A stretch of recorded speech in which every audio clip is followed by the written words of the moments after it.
30 seconds to prepare. I have 7 now, so. You're moving everything down. Yeah, it would have been okay. Maybe not. Right. Well, it would have been just a little bit. Well, I would have had to ask. Hi everyone. Hello. Full island site. This is before I officially call the meeting to order. I'll do it like that a little, but it's not real. And before I officially call our meeting to order, I just wanted to make sure that Kim is set in the booth. Kim, do I sound extra loud tonight? It does. All right.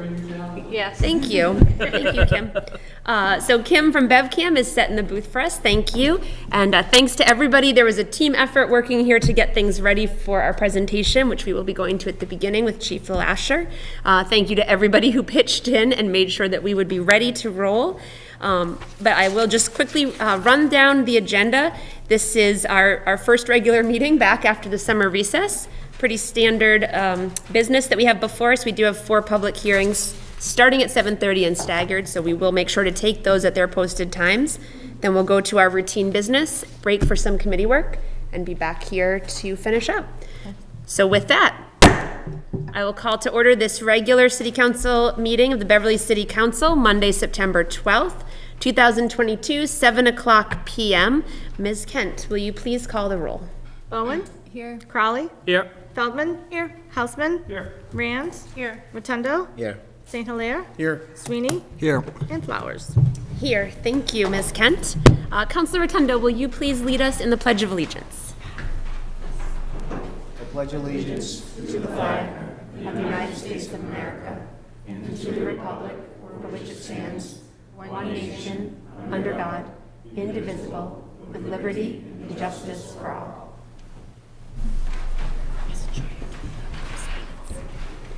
Thank you very much, Councilor Rotundo, for leading us. So with that, we actually will go right to presentations, awards, and memorials for this meeting. And we have Beverly Police Chief Lasher is here with us to offer a presentation. This is an educational presentation for the council, but also members of the public about internet and phone scams, which we know are always changing and can sometimes really cause people to be very vulnerable. So, Chief, thank you for being here with us, and the floor is yours. Thank you, Madam President and Council. Thank you for inviting us for this presentation. Sergeant Brown from the Community Impact Unit will make the presentation. But again, as we always stress, and as the seasons change, and particularly coming into the Christmas season, the scams seem to come up, but they all revolve about the same thing, and Sergeant Brown will get into it, is no one's going to call you and tell you there's a warrant for your arrest. The IRS does not do that. We do not do that. Banks do not call you and ask you for you to give them, your personal information. They have that, and no one ever pays anything with gift cards. So if someone says, we want you to go down to the store and take out $400 in gift cards to pay your utility bill, don't do it. I mean, that's the 30,000-foot part of the presentation, but I'll let Sergeant Brown continue. Thank you. Thank you very much, Chief. Thank you, Sergeant Brown, for being here with us. Thank you very much for the invite. I appreciate it. If it feels like I'm cutting you off in the middle of something, it's because I am. I don't have enough time at this meeting to go through the entire presentation, but I do have about 20 to 25 minutes, so I just didn't want anyone to say, gee, seems like there should be more, because there should be more, but not this evening. So I've been doing this approximately 15 years. I started it with 2 other officers who are now retired. And we've been all over the North Shore with this information. The slides change from year to year as the scams change. This guy has hung with us from the start. I can't think of anybody who doesn't fit the bill. In our imagination, this is who we imagine, someone that doesn't seem very trusting. I don't think there are too many people that are going to buy a used car from this guy. I know I never will again, but this is what I think really brings it home, what a scammer looks like. But the reality of it is, they look like you and I. I'm not going to go through all the different tactics that are listed up there, but I am going to have time to get to a few. These are going to be the garden variety scams that we're most likely to see and that are most likely to fool people. And as I go through here, you're going to look at some of these slides and you're going to say, no way, I would never fall for that. And when I get into a little more detail, you can see how people do get fooled by these scams, because the people who are perpetrating these scams, these are professionals. This is what they do full time. They're not moonlighting. This is their job. Just like you and I get dressed in the morning, go to work, this is what they do. They rip people off, and they're very good at it, and in fact, they've never been better at it, especially with the internet that's now in play. So how big is the problem? I have this conversation with people all the time, and I don't know if it's because I'm a police officer. I know how big the problem is, but a lot of people will approach me and say, is it really that big of a deal? Is there just a few seniors getting scammed here and there? And that's not the situation at all, not even close to the reality. I'm going to show you a quick little video. They checked into hotels and hackers checked out their information in one of the largest data breaches on record. Marriott announced an estimated 500 million guests are affected by this data security incident. Hackers stealing everything from addresses to dates of birth to passport numbers, even possibly credit card numbers. I'm worried about my information out there in the hands of somebody that's going to do wrong by it. Hotels with the Marriott name are all over the world, but this breach specifically targeted the company's separate Starwood properties. Those include Sheraton, Westin, Aloft, W Hotels, St. Regis, Four Points, Le Méridien and the Luxury Collection, Starwood branded timeshare properties, and Element Hotels. Some experts say this breach is especially alarming. This is a really big deal because this went on for years. Marriott admits from 2014 until September of this year. In a statement, CEO Arnie Sorensen said, quote, "We fell short of what our guests deserve and what we expect of ourselves. Starting today, affected guests will be notified by email. Marriott has also set up a dedicated website and call center where you can get more information." CNET executive editor David Carnoy says this hacking is a lesson for everyone. One good thing about these data breaches is that it reminds people to be very careful about their information, their passwords, all that stuff. It's just a big reminder to be very careful about that. Marriott says it was first alerted to a potential problem in September and started investigating, but only learned the true extent of the breach last week. So just to put that number in perspective, you have 500 million people that lost their personal information. Well, the U.S. population is right around 340 million.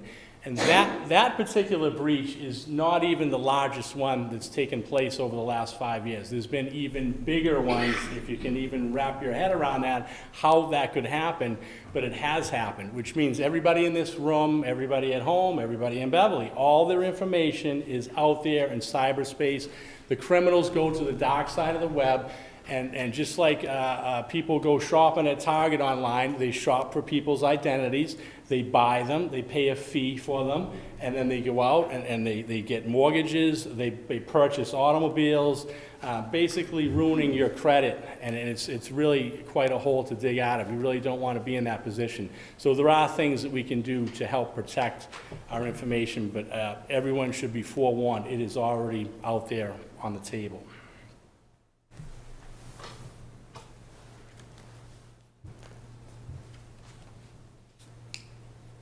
So here's the basic bones of any scam right here. At the very top, it's a little fuzzy, but the end game is always the scammer removing you from your money. That's always the top of the list.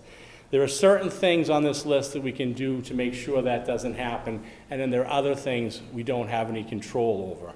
The scammer at the bottom there, it says get your personal information. We just discussed that. Not a lot you can do about that. You can minimize putting it out there over and over again. You want to be careful as to who gets it, but it is already out there. So as you move up here, the scammer sends you a letter, an email, or a call. We can be proactive on all of those. We tell people, no matter how good the offer sounds, you want to just shred it. If you get a letter in the mail, If it sounds so good that you're tempted to call the police. Call us. We know all the latest scams. We know what's going on. We're not bothered by that. We would rather prevent you from losing your money. It's no big deal. Emails, I used to tell people 99% of emails, when you don't know the source of where they're coming from, that's a scam. Now I can tell you it's 100%. If you don't know where an email is coming from that's addressed to you, don't open it, don't touch it, stay away from it if you don't know the source. You get a call on the telephone, just hang up. So as you move up, this is when we can help ourselves. Actually, you can't even read this on the screen. It says, you contact the scammer. This is exactly what we don't want you to do. No matter how good an offer sounds, we don't want you to call the scammer back. Because this is when they go to work. This is when they start reeling you in. Anyone who gives the scammer a call, they know you're interested, they know you're on the bubble, you're thinking about it, and this is when they pull you in. And as I go along, you're gonna see exactly what I'm talking about on how people get pulled in.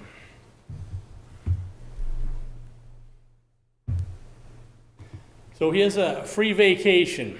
I don't know how many people here have had a free vacation. I've been waiting by the mailbox as long as I can remember.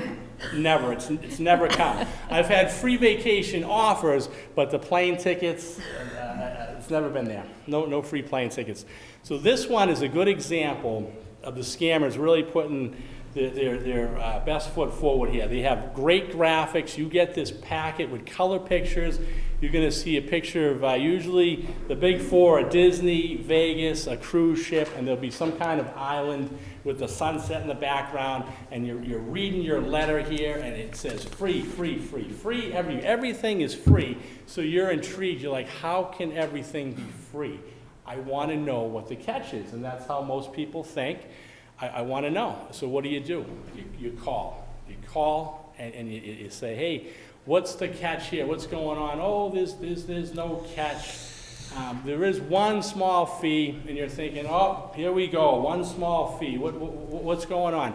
You have to pay $300 to join our travel club.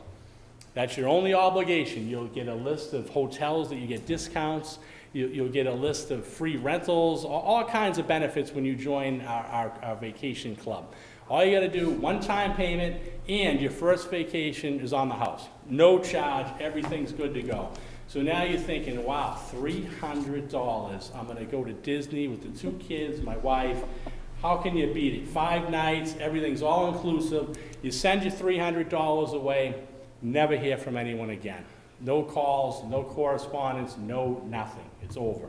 And this happens every single day. This is one of our number one scams right here. And the numbers, I couldn't tell you because no one's in any hurry to run down to the police station and tell us that they've been scammed. It's embarrassing. But when people do come down, we put it out on social media, we put something in the paper, we put something on Twitter to warn other people, because that's really the best defense against these scams, is to make sure everybody's on the same page, they're aware of it. But again, we don't want you to make that call, to call these people and see what this offer is. And it can be really hard to not make that call sometimes. That's why I say call us first if there's any doubt whatsoever. So here's another one that seems low speed. So a lottery scam. This can't be very difficult to see through, right?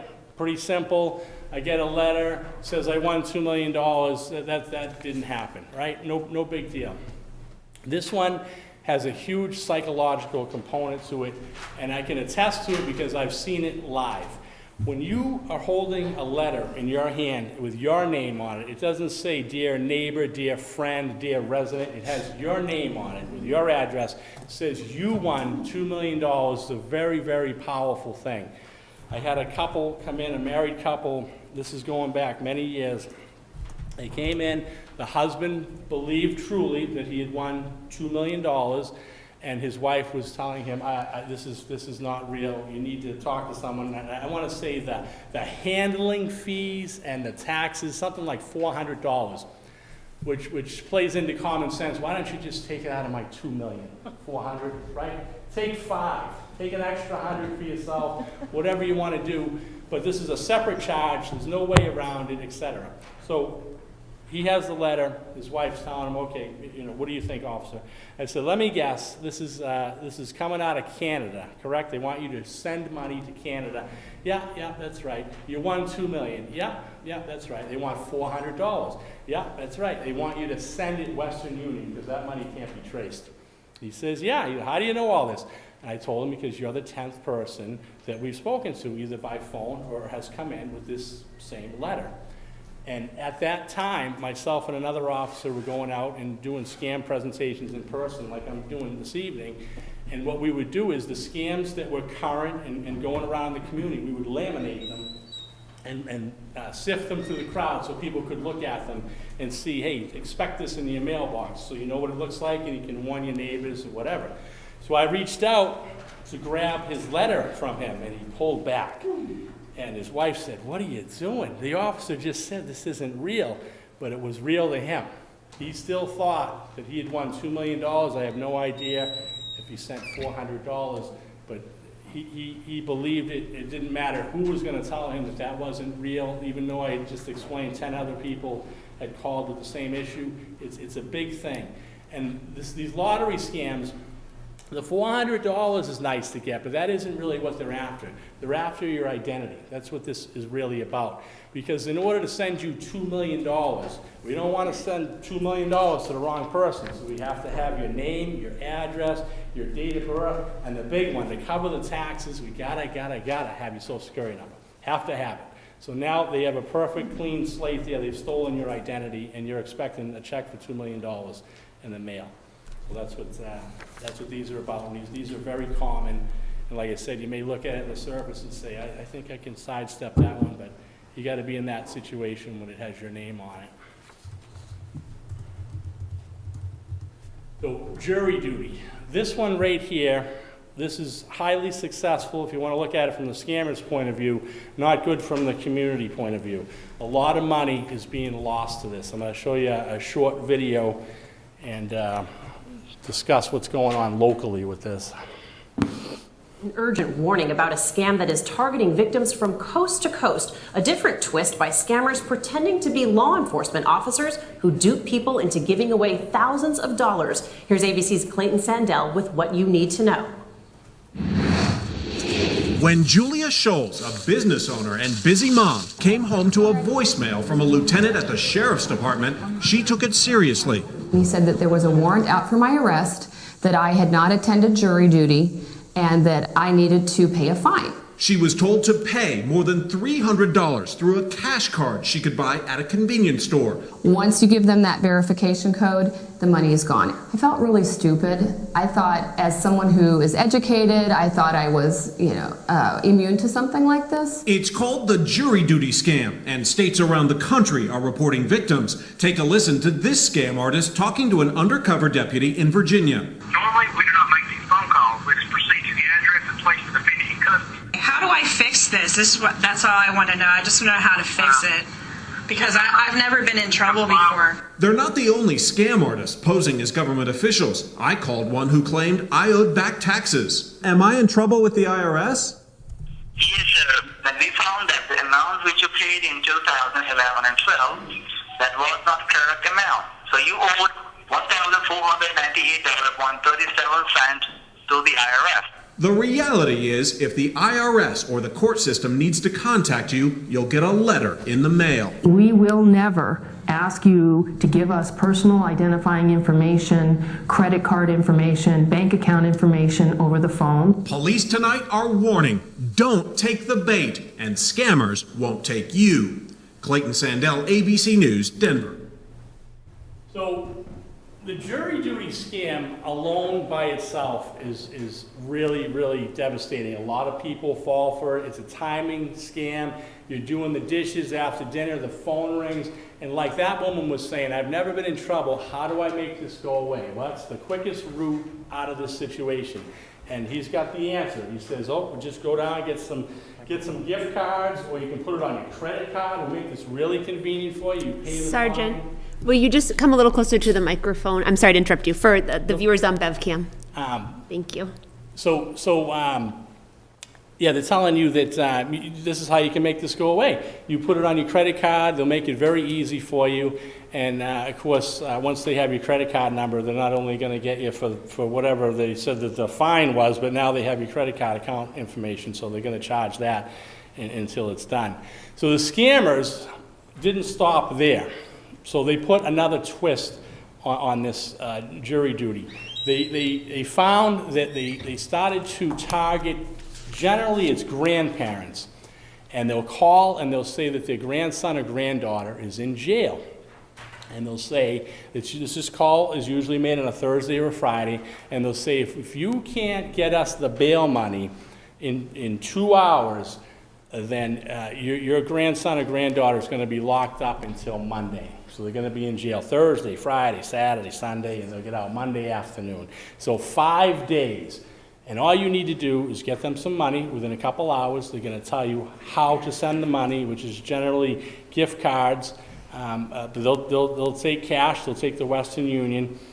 And the other twist on this is they'll say to these people on the phone, they'll say, Joey or Janie, they said to call you because they trusted you more than anyone else on earth. And through tears, they told me to tell you, do not tell anybody else about this because I'm so embarrassed that I got arrested. And this, just so you know. So now you have the silence factor. They're not allowed to tell anybody. You only got 2 hours. You got to run out to get the money together and send it off. And this is highly successful. We're seeing tens of thousands of dollars go into this scam. They do a lot of research. You say, how can that be convincing on the phone? They go on Facebook.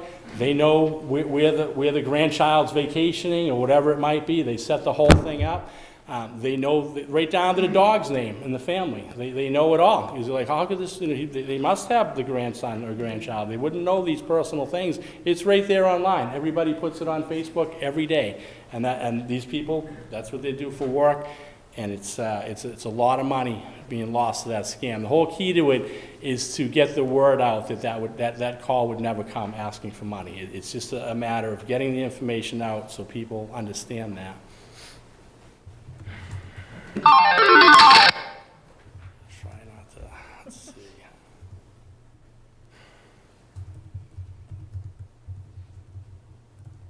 Can't buy me love, love, can't buy me love.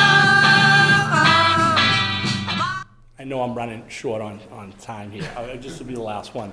So this is another one that's very popular, and this is especially concerning because now it gets you not only in the wallet, but it's on an emotional level.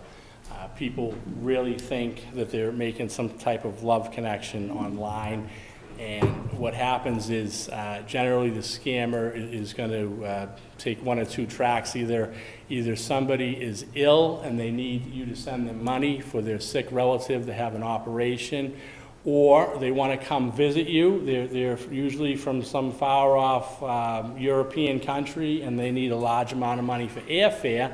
But you trust this person, you have a personal connection with them, and we're seeing this all the time, that a lot of people are falling for these.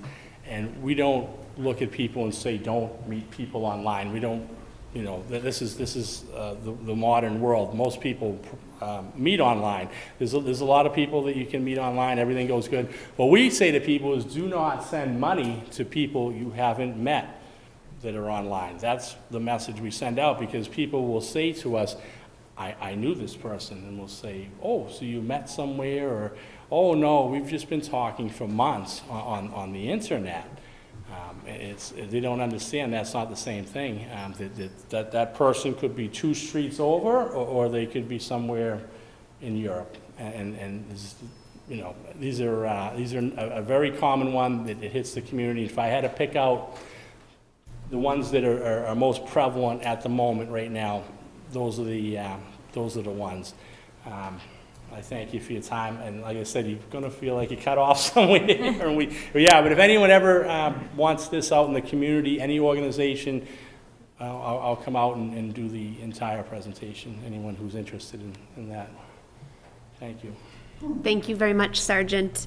I appreciate your time and the chief's time being here to share some of this with us. I know you talked about there's more than you could cover in this time, but we do have about 5 minutes. Counselors, if anyone does have a question for the Sergeant, Counselor St. Hilaire. Thank you, Sergeant Brown. Do any of these scammers ever get caught? And if so, what is the consequence? That's a really good question, and the answer is few and far between because the resources aren't there.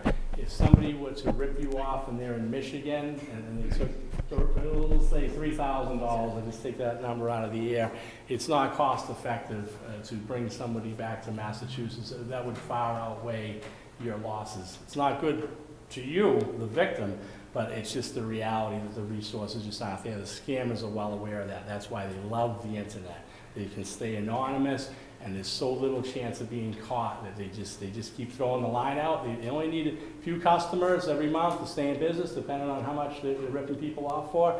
And yeah, the risk is very low for anything happening. Thank you. I thought that might be the case. Appreciate the insight.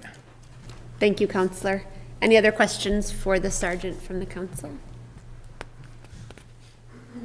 All right. Well, thank you very much, Sergeant. Thank you again, Chief LeLasher. And yeah, it's definitely helpful to hear some of this and to have it on BevCam for the members of the public to hear as well. And appreciate your effort to keep on top of how these things are evolving as well. Thank you.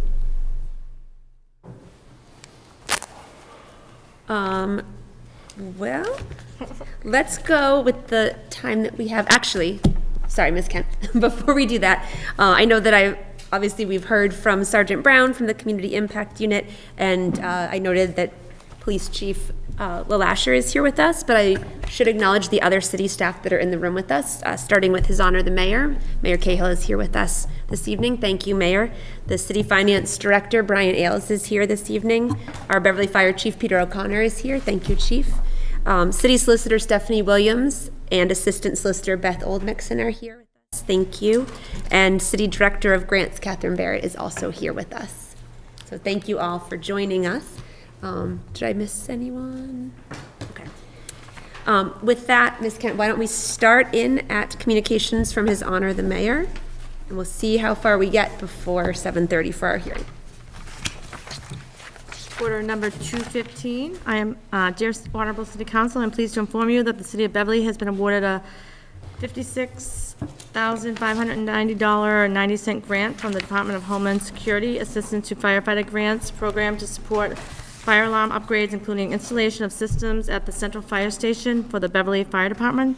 There is a 10% match in the amount of $5,659.10 required with the AFG grant award that will be provided by the annual fire department budget.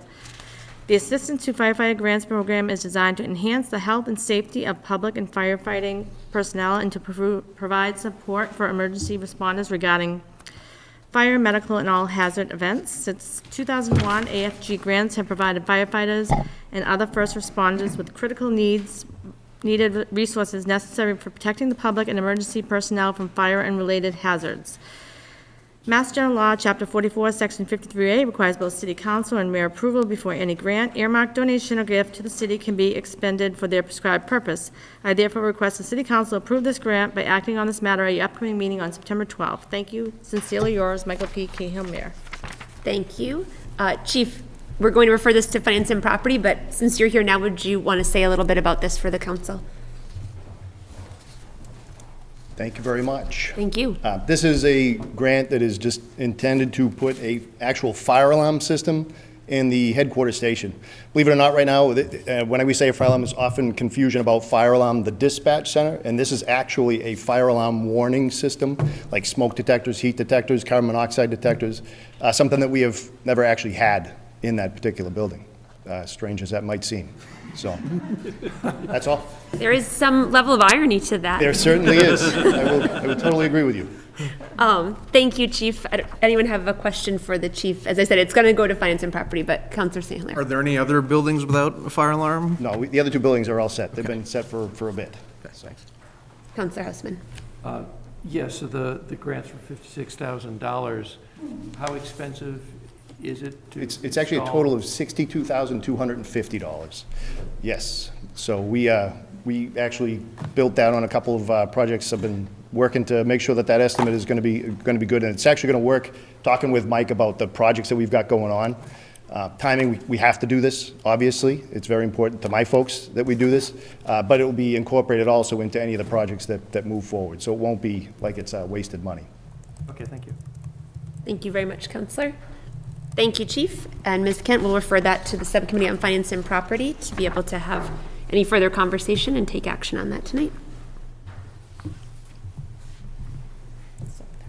Yeah, I was going to say, we're at 7:30, so I won't have you speed read Order 216.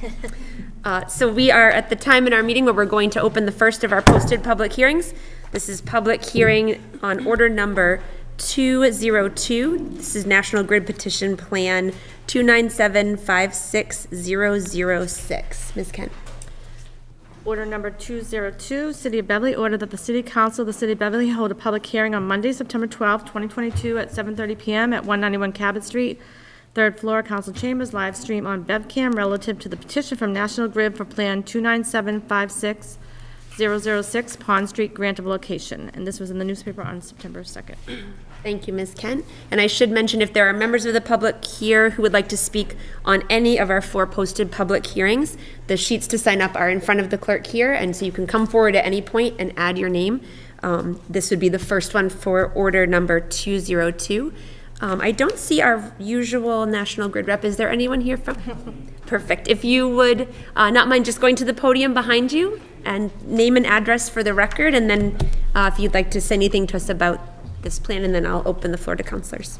My name is Michael Kazadi. I'm filling in for Sabita today, who couldn't be here due to a family emergency. I'm representing National Grid at 44 River Street. Was there anything that you wanted to just update us about this particular plan? Well, so we're petitioning to extend 3-phase primary and install a pole in front of 11 Pond Street to facilitate service to the city's solar project. Thank you. Councilors, any questions about this plan? Councilor Rand. Thank you. I'm sorry, can you repeat that? It's facilitating which project? One of the city's solar projects. Oh, okay, got it, all right. So I just wanted to make sure I'm clear on, I know these couple of public hearings all kind of fit together. This one is just for the new pole on Pond Street? Yeah. And then other poles are being moved? No, Is that so, right? Or are they, I'm just looking at the plan now, and I want to make sure I'm understanding it correctly. so we're actually adding about 3 poles, but they're all from different locations, like different addresses, sorry. Okay. Yeah. And none of them exist now? They're all brand new Yep. to the area? Okay. All right, that's all I have on 202. Thank you. Thank you, Councilor. Councilor Thank you. Bowen, did I see your hand as well? Yes, thank you. I had a similar question just about the general context of the work. So I know we have one item that's on Weber Street, but for the Pond and Chapman, including Order 202, those and the easements seem to be related, and it sounds like that's all related to connecting the new solar array over the Pond Street lot back to National Grid. Is that the sort of gist of why this whole set of work around Pond and Chapman is needed?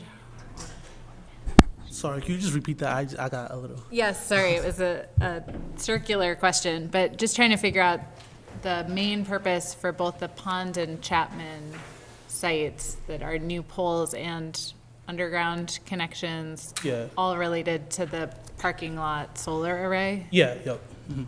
Okay, and it's both, sorry if it's a whole series of questions, but it's both the grants of location for where the poles or underground work will be and easements for that little patch of land, is that correct? Yeah, yep. Thank you, Councilor. Councilor Houseman. Yes, it's not so much a question as it is a comment. So I had the same question I was able to speak with Rena Keefe, our Sustainability Director, today, who confirmed that all 4 of these public hearings and the coming easements all related to the solar installation project. They're all part of a piece. Thank you, Counselor. That's helpful clarification and very appreciated. Counselors, are there any other questions or comments specifically on Order 202? I know, as we've just sort of established, these are all somewhat overlapping, but we'll stick to just Order 202 in the context of this hearing for the council. Are there any members of the public who wish to speak in the public hearing on Order number 202? This is one of the new polls to facilitate a city solar project. Okay. With that, I will close the posted public hearing in Order 202, refer it back to the Subcommittee on Public Services to be able to take action on that one tonight. Ms. Kent, we have 5 minutes before our next posted hearing. Let's go back to communications from His Honor the Mayor, please. Order number 216, dear Honorable City Council, I am pleased to inform you that the City of Beverly has been awarded a $10,000 grant from the Mass Department of Public Health for the Fire and Police Department to purchase naloxone and related naloxone medical supplies to respond to opiate crisis-related calls. This grant award amount represents a half of the grant allocation that will be awarded during FY23. The remainder of the funds will be dispersed midway through FY23. Mass General Law, Chapter 44, Section 53A requires both City Council and Mayor approval before any grant, earmark, donation, or gift the city can be extended for their prescribed purpose. I therefore request the City Council approve this grant by acting on this matter at the September 12th meeting. Thank you. Sincerely yours, Michael P. Cahill, Mayor. Thank you. Please refer that to the Committee on Finance and Property. Order number 217. Yes, please. Dear Honorable City Council, I hereby reappoint, subject to your review and recommendation, Ms. Joyce Frisello of 62 Hathaway Street and Ms. Kathy Doan of 83 Business Street to serve as trustees of the David Lynch Public Parks Fund. Their terms are to be effective from September 30th, 2022 until September 30th, 2025. Sincerely yours, Michael P. Cahill, Mayor. Thank you. Please refer that to the Committee on Public Services. Order number 218. Dear Honorable City Council, I am pleased to inform you that the City of Beverly has been awarded a $180,000 grant from the Mass Save Community First Partnership. This grant funding will be shared evenly with our partners in the City of Salem to support the jointly designed and implemented Beverly and Salem Energy Challenge from 2022 to 2024, $60,000 per year for 3 years. The two cities have a memorandum of understanding by which to share these funds.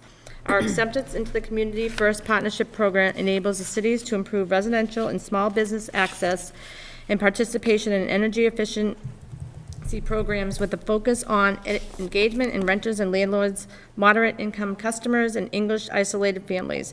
Mass General Law, Chapter 44, Section 53A requires both City Council and Mayor approval before any grant, donation, earmark, or gift to the city can be extended for their prescribed purpose. I therefore request the City Council approve this grant by acting on this matter at your upcoming meeting on September 12th. Thank you. Sincerely yours, Michael P. Cahill, Mayor. Thank you. Please refer that to the Committee on Finance and Property. Order number 219. Dear Honorable City Council, I am pleased to inform you that the City of Beverly was awarded a $170,000 grant from the Massachusetts Electric Vehicle Incentive Program, Direct Current Fast Charging. This grant funding from the Commonwealth of Massachusetts will be used to acquire 4 electric vehicle DCFC stations for 4 ports of at least 62.5 kilowatt capacity at the lower level lot at 11 Pond Street. This grant enables the City of Beverly to install some of the first DCFCs on the North Shore and provide Beverly residents and visitors with fast and reliable charging for their electric vehicles. The Pond Street location is convenient to downtown restaurants, shops, and entertainment in utilized section of the parking lot. Mass General Law, Chapter 44, Section 53A requires both City Council, Mayor approval before any grant, donation, earmark, or gift that city can be expended for the prescribed purpose. I therefore request the City Council approve this grant by acting on the matter at your upcoming meeting on September 12th. Thank you. Sincerely yours, Michael P. Cahill. Thank you. Please refer that to the Committee on Finance and Property. I think we could get 220. Okay. Yeah. Order number 220. Dear Honorable City Council, I respectfully request that you approve a budgetary transfer which will allow the city to perform the final clean-out of the former Bristol Middle School. As you are aware, the city expects to close on the final sale before the end of 2022. As a condition, the city must remove all furniture, personal property, and debris from the premises prior to the closing. We expect to hire a debris removal company to perform the work given the scope of what is needed. Additionally, the city has a need to perform some preliminary engineering work related to the construction of the pickleball courts at the Birch playing fields. Both of these projects were not budgeted for within a particular department. However, sufficient funds are available within the reserve for unforeseen, and I am requesting that $100,000 of that reserve account be transferred into the public property account to perform this work. Please initiate action at your next city council meeting by setting a public hearing. Sincerely yours, Michael P. Cahill, Mayor. Thank you. Please refer that to the Committee on Finance and Property, and we'll set that public hearing tonight. We will set it tonight for a future date. I realized what I said was not, Yes. I was not clear in my, Yes. I think that takes us to 7:40, so I'll pause you there, Ms. Kent, and we will open our second posted public hearing posted for 7:40, and this is on order number 203. Order number 203.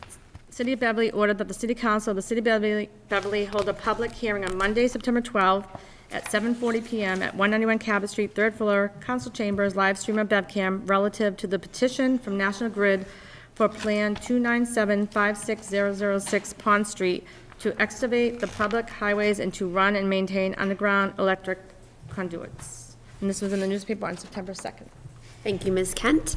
I'll invite our tonight's representative from National Grid to come back up, and if there's anything that you'd like to share with us about this particular piece of the project. Yeah, so for this one, we're petitioning to install two 4-inch conduits encased in concrete, siphoned down from the new pole 2379 to the property of 11 Pond Street. Thank you. Councilors, are there questions about this piece of it? Councilor Rand. Thank you. Thank you. I just wanted to know, is this really typical infrastructure for electricity, or is this maybe some increase in infrastructure because of the processing of the solar power? No, this is typical. Typical, Yeah. okay. Thank you. Thank you, Councilor Rand. Thanks. Councilor Houseman. Yes, I'm wondering if, because we have 4 petitions, why we have 4 petitions instead of one that wraps all of these together, if you know. Yeah, so the only different one I have is the last one, Weber Street. The next one is pretty much the same, installing a pole on Chapman Street. So. And I guess I'm asking whether or not the petitions couldn't have been combined, wrapped into one petition. Oh, yeah, we can do that. If you know, is there what the rationale is behind separating them into 4 distinct petitions? If you know. I have no idea. Okay, all right, fair enough. Thank you. Thank you, Councilor Houseman. And Ms. Kent is just saying that National Grid did file them as separate orders. So. I understand. On yeah. separate days, so they added to it. On separate days? Yeah, a couple of them came, and then the third one came, and the fourth one, yeah. Oh, okay, all right, thank you. Councilors, any other questions or comments? And I apologize, I coughed in the middle of your question, Councilor Houseman. I think Ms. Dixon has gone to get me water, which is very kind of her. Councilor Bowen. Thank you. Just a quick question. On this one, it's an underground conduit, is that right? Do we have a sense for how much road work that will entail? For how much the road work, like where they have to dig up to do that work? So this one is on the sidewalk, I believe, yep. It's not on the road. So a relatively minor.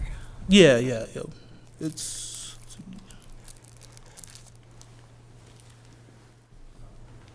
All set, Councilor. Thank you. Councilor St. Hilaire. So I guess my only question, I guess maybe for the administration in terms of, is there a general update on the status of these projects overall, the different solar projects? Mr. Mayor, would you like to? Subject matter for the public hearing? Happy to get up if you want me to. I'm happy to have you come up and give a little bit of update if you'd like.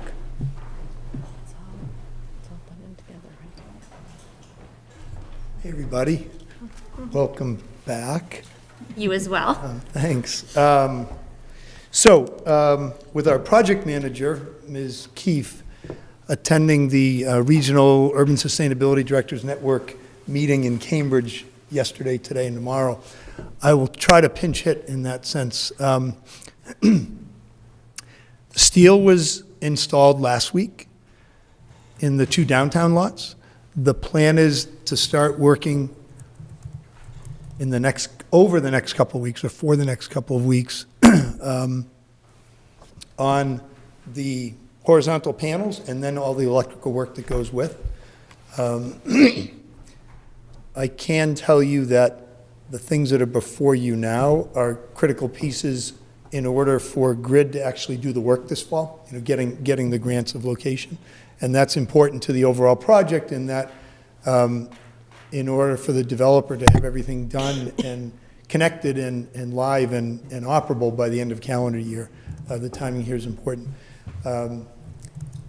Related, because it's several sites, we've seen the middle school project. The canopy was complete enough that the parking lots were all released when school started. There's still work going on with the electrical work, and the rooftop array is under construction at the middle school. The high school, the lower half of the student parking lot was completed in terms of the heavy install, and they're continuing to work on the upper part of that lot, which hopefully that'll be completed in early October. I know they're doing second shift work at the high school in order to move the electrical along as quickly as possible. And I don't know exactly when they're going to be starting on this roof and the senior center roof, but in the near future. Is that helpful, Counselor? So it sounds like goal is to complete this fall or end of calendar year. Absolutely. I will say that, a big focus with the middle school and high school canopies over the parking lots was to get as much done as possible during the summer and do as much that remains as possible, with the minimal disruption to parking capacity and no disruption to the learning environment. Here in the downtown, the focus has been to try to make sure that they time up the work so they're not occupying both lots at the same time whenever possible, and they are pulling back their fencing at the end of each work week to try to allow for the maximum parking during the Friday and Saturday night, kind of heaviest nights of dinners and shows. The goal being to get the 2 downtown lots done by late October, early November. They know that they have a hard stop to get out of the way before our downtown retailers get close to the holiday shopping season. Thank you. Very helpful. Thanks. Thank you very much, Mr. Thanks, Mayor. Madam President. Councilors, any final thoughts on this one or questions? Only because we're pushing up to the next one, so I'm just trying to assess where we're at. Are there members of the public who would like to speak on public hearing on Order 203? With that, we'll close this public hearing on Order 203 and refer that back to the Committee on Public Services to take action on that tonight. And we will open our posted public hearing on Order number 204, posted for 7:45. Ms. Kent. Order number 204, City of Beverly, order that the City Council of the City of Beverly hold a public hearing on Monday, September 12th at 7:45 p.m. at 191 Cabot Street, 3rd floor, Council Chambers, live stream on BevCam, relative to the petition from National Grid for Plan 297-56012 Chapman Street, a grant of location. And this was in the newspaper on September 2nd. Thank you very much, Ms. Kent. I'll invite our National Grid rep to come back up.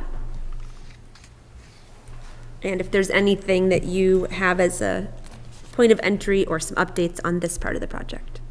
Yeah, so for this one, we're just installed a pole to provide primary service to the solar project at 10 Pond Street. Thank you. Councilors, any questions or comments on this portion? Any members of the public who would like to speak on Order 204, the public hearing on Order 204, which is a location in Chapman Street for the solar project? All right, thank you. With that, we'll close that public hearing, refer that back to the Subcommittee on Public Services to take action on that tonight. We could probably get through one order, Ms. Kent. If we could go to Order 220. No, 221. Forgive me. Sorry. That's okay. Order number 221. Dear Honorable City Council, enclosed, please find two proposed orders approving the grant of utility easement to Massachusetts Electric Company. The easement will allow for the installation of a pole and overhead electric distribution system at 10 Pond Street. The installation of the pole and overhead system is related to the construction of solar arrays in the Pond Street public parking lots. Because the value is under $35,000, no bids are required to be solicited. Per Mass General Law, Chapter 30B, Section 16, the council must first declare the property available for disposition and order attached for your consideration and approval.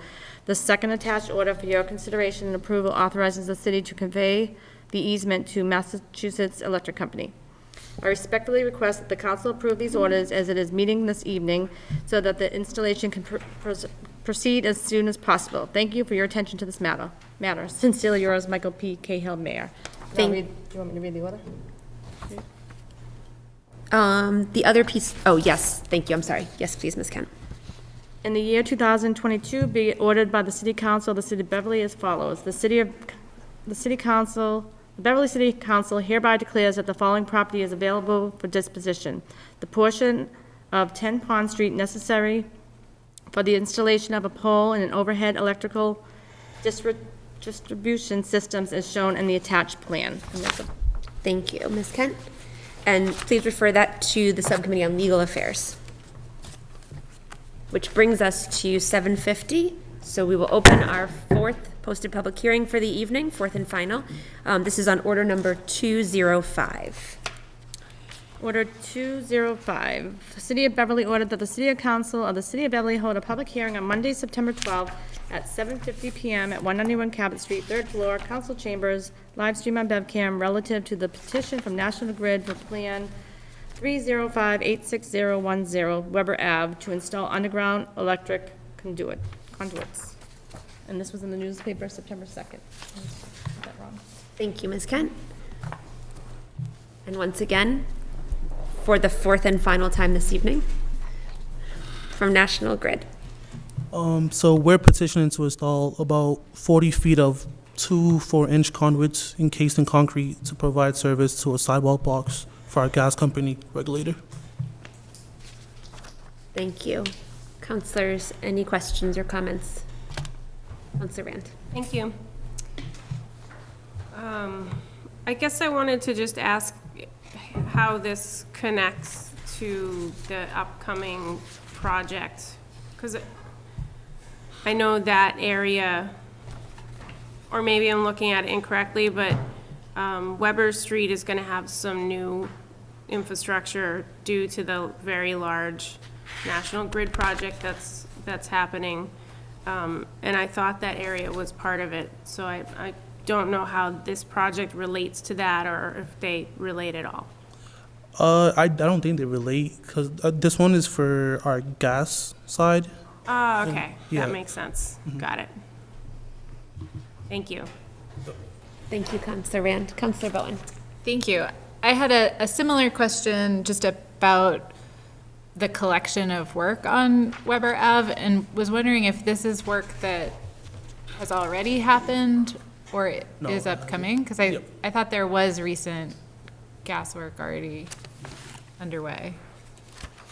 I'm not sure, no, I don't know. Maybe that's something we can look into.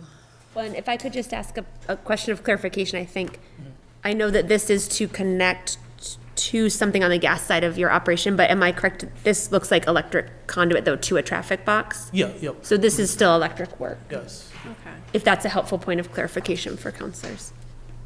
Perhaps. I wasn't positive either, that's why I wanted to check it out. Councilor Rand, did you have a follow-up? I saw your hand. I was just going to comment through you that the gas work that's been done on Weber is further up the street, closer to the intersection of Wellman and Weber. Yeah. That I do know, because I've seen that. So. Thank you. Thank you, Councilor. Councilor Bowen. Thank you. I guess my only last comment then, more than a question, would be if there is any way to minimize the impact on those neighbors of repeated projects by timing them in such a way that it's less disruptive, I think that would be appreciated. So if they are unconnected projects, we understand those come up at different times, but knowing that there has been work from different sides of the company and more work coming, would just appreciate that consideration in the scheduling of the work. Thank you, Councillor Bowen. That's a great point. Councillor Houseman. Yeah, I just wanted to clarify for the record, my conversation with Ms. Keefe was fairly brief. She called me on her lunch break, and we didn't have, neither of us had our materials in front of us. So it's not necessarily clear to me that this one particular easement request is related to the solar project on Pond Street. Doesn't appear to be, although I can't say so. But in general, in terms of our conversation, she did tie the easement request on our agenda this evening with the public hearings. Thank you, Councillor. Just to clarify. Thank you. Any other questions or comments from the council at this point in the public hearing? Are there members of the public who wish to speak in this public hearing on Order 205? This is the electrical conduit on Weber Street. Seeing none, I'll close this posted public hearing and refer that back to the Committee on Public Services to take action on that tonight.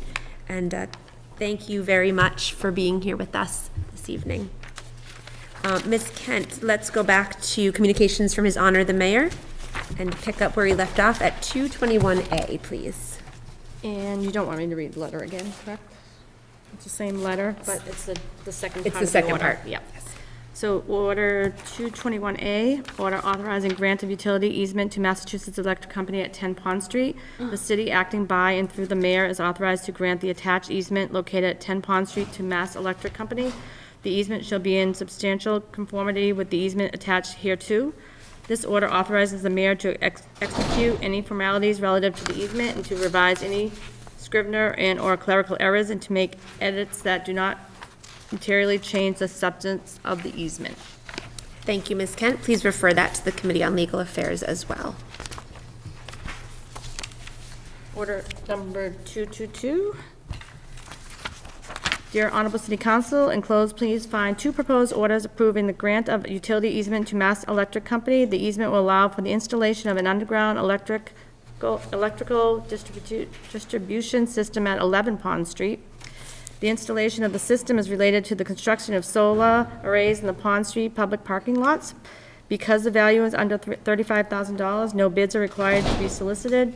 Per Mass General Law, Chapter 30B, Section 16, the council must first declare the property available for disposition in the order attached for your consideration and approval. The second order for your consideration and approval authorizes the city to convey the easement to Mass Electric Company. I respectfully request the council approve these orders at its meeting this evening so that the installation can proceed as soon as possible. Thank you for your attention to this matter. Sincerely yours, Michael P. Cahill, Mayor. Thank you. Please refer that to the Committee on Legal Affairs. I have to read the rest of the order. I'm so sorry. I did that to you twice. In the year 2022, be it ordered by the City Council of the City of Beverly as follows. The Beverly City Council hereby declares the following property as available for disposition. The portion of 11 Pond Street necessary for the installation of an underground electrical distribution systems is shown in the attached plan.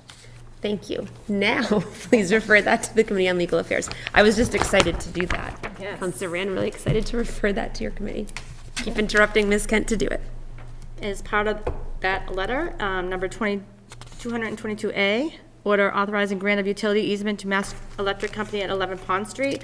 The city acting by and through the mayor is authorized to grant the attached easement located at 11 Pond Street to Mass Electric Company. The easement shall be in substantial conformity with the easement attached hereto.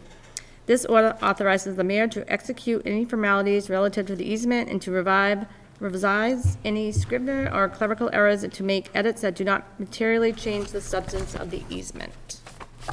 Thank you. Please refer that to the Committee on Legal Affairs as well. Order number 223. Dear Honorable City Council, I am pleased to share that we recently secured a commitment for a 3-year private donation of $300,000 in annual increments of $100,000 to fund a new position of Sustainability Project Manager to support Beverly's many sustainability programs.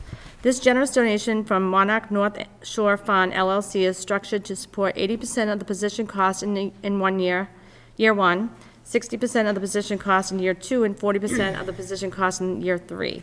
The intent being that in year 4, the city will fully absorb the cost of the sustainability project manager with its operating budget. The year 1 match is already available within the fiscal year 23 operating budget, and no additional appropriation is needed.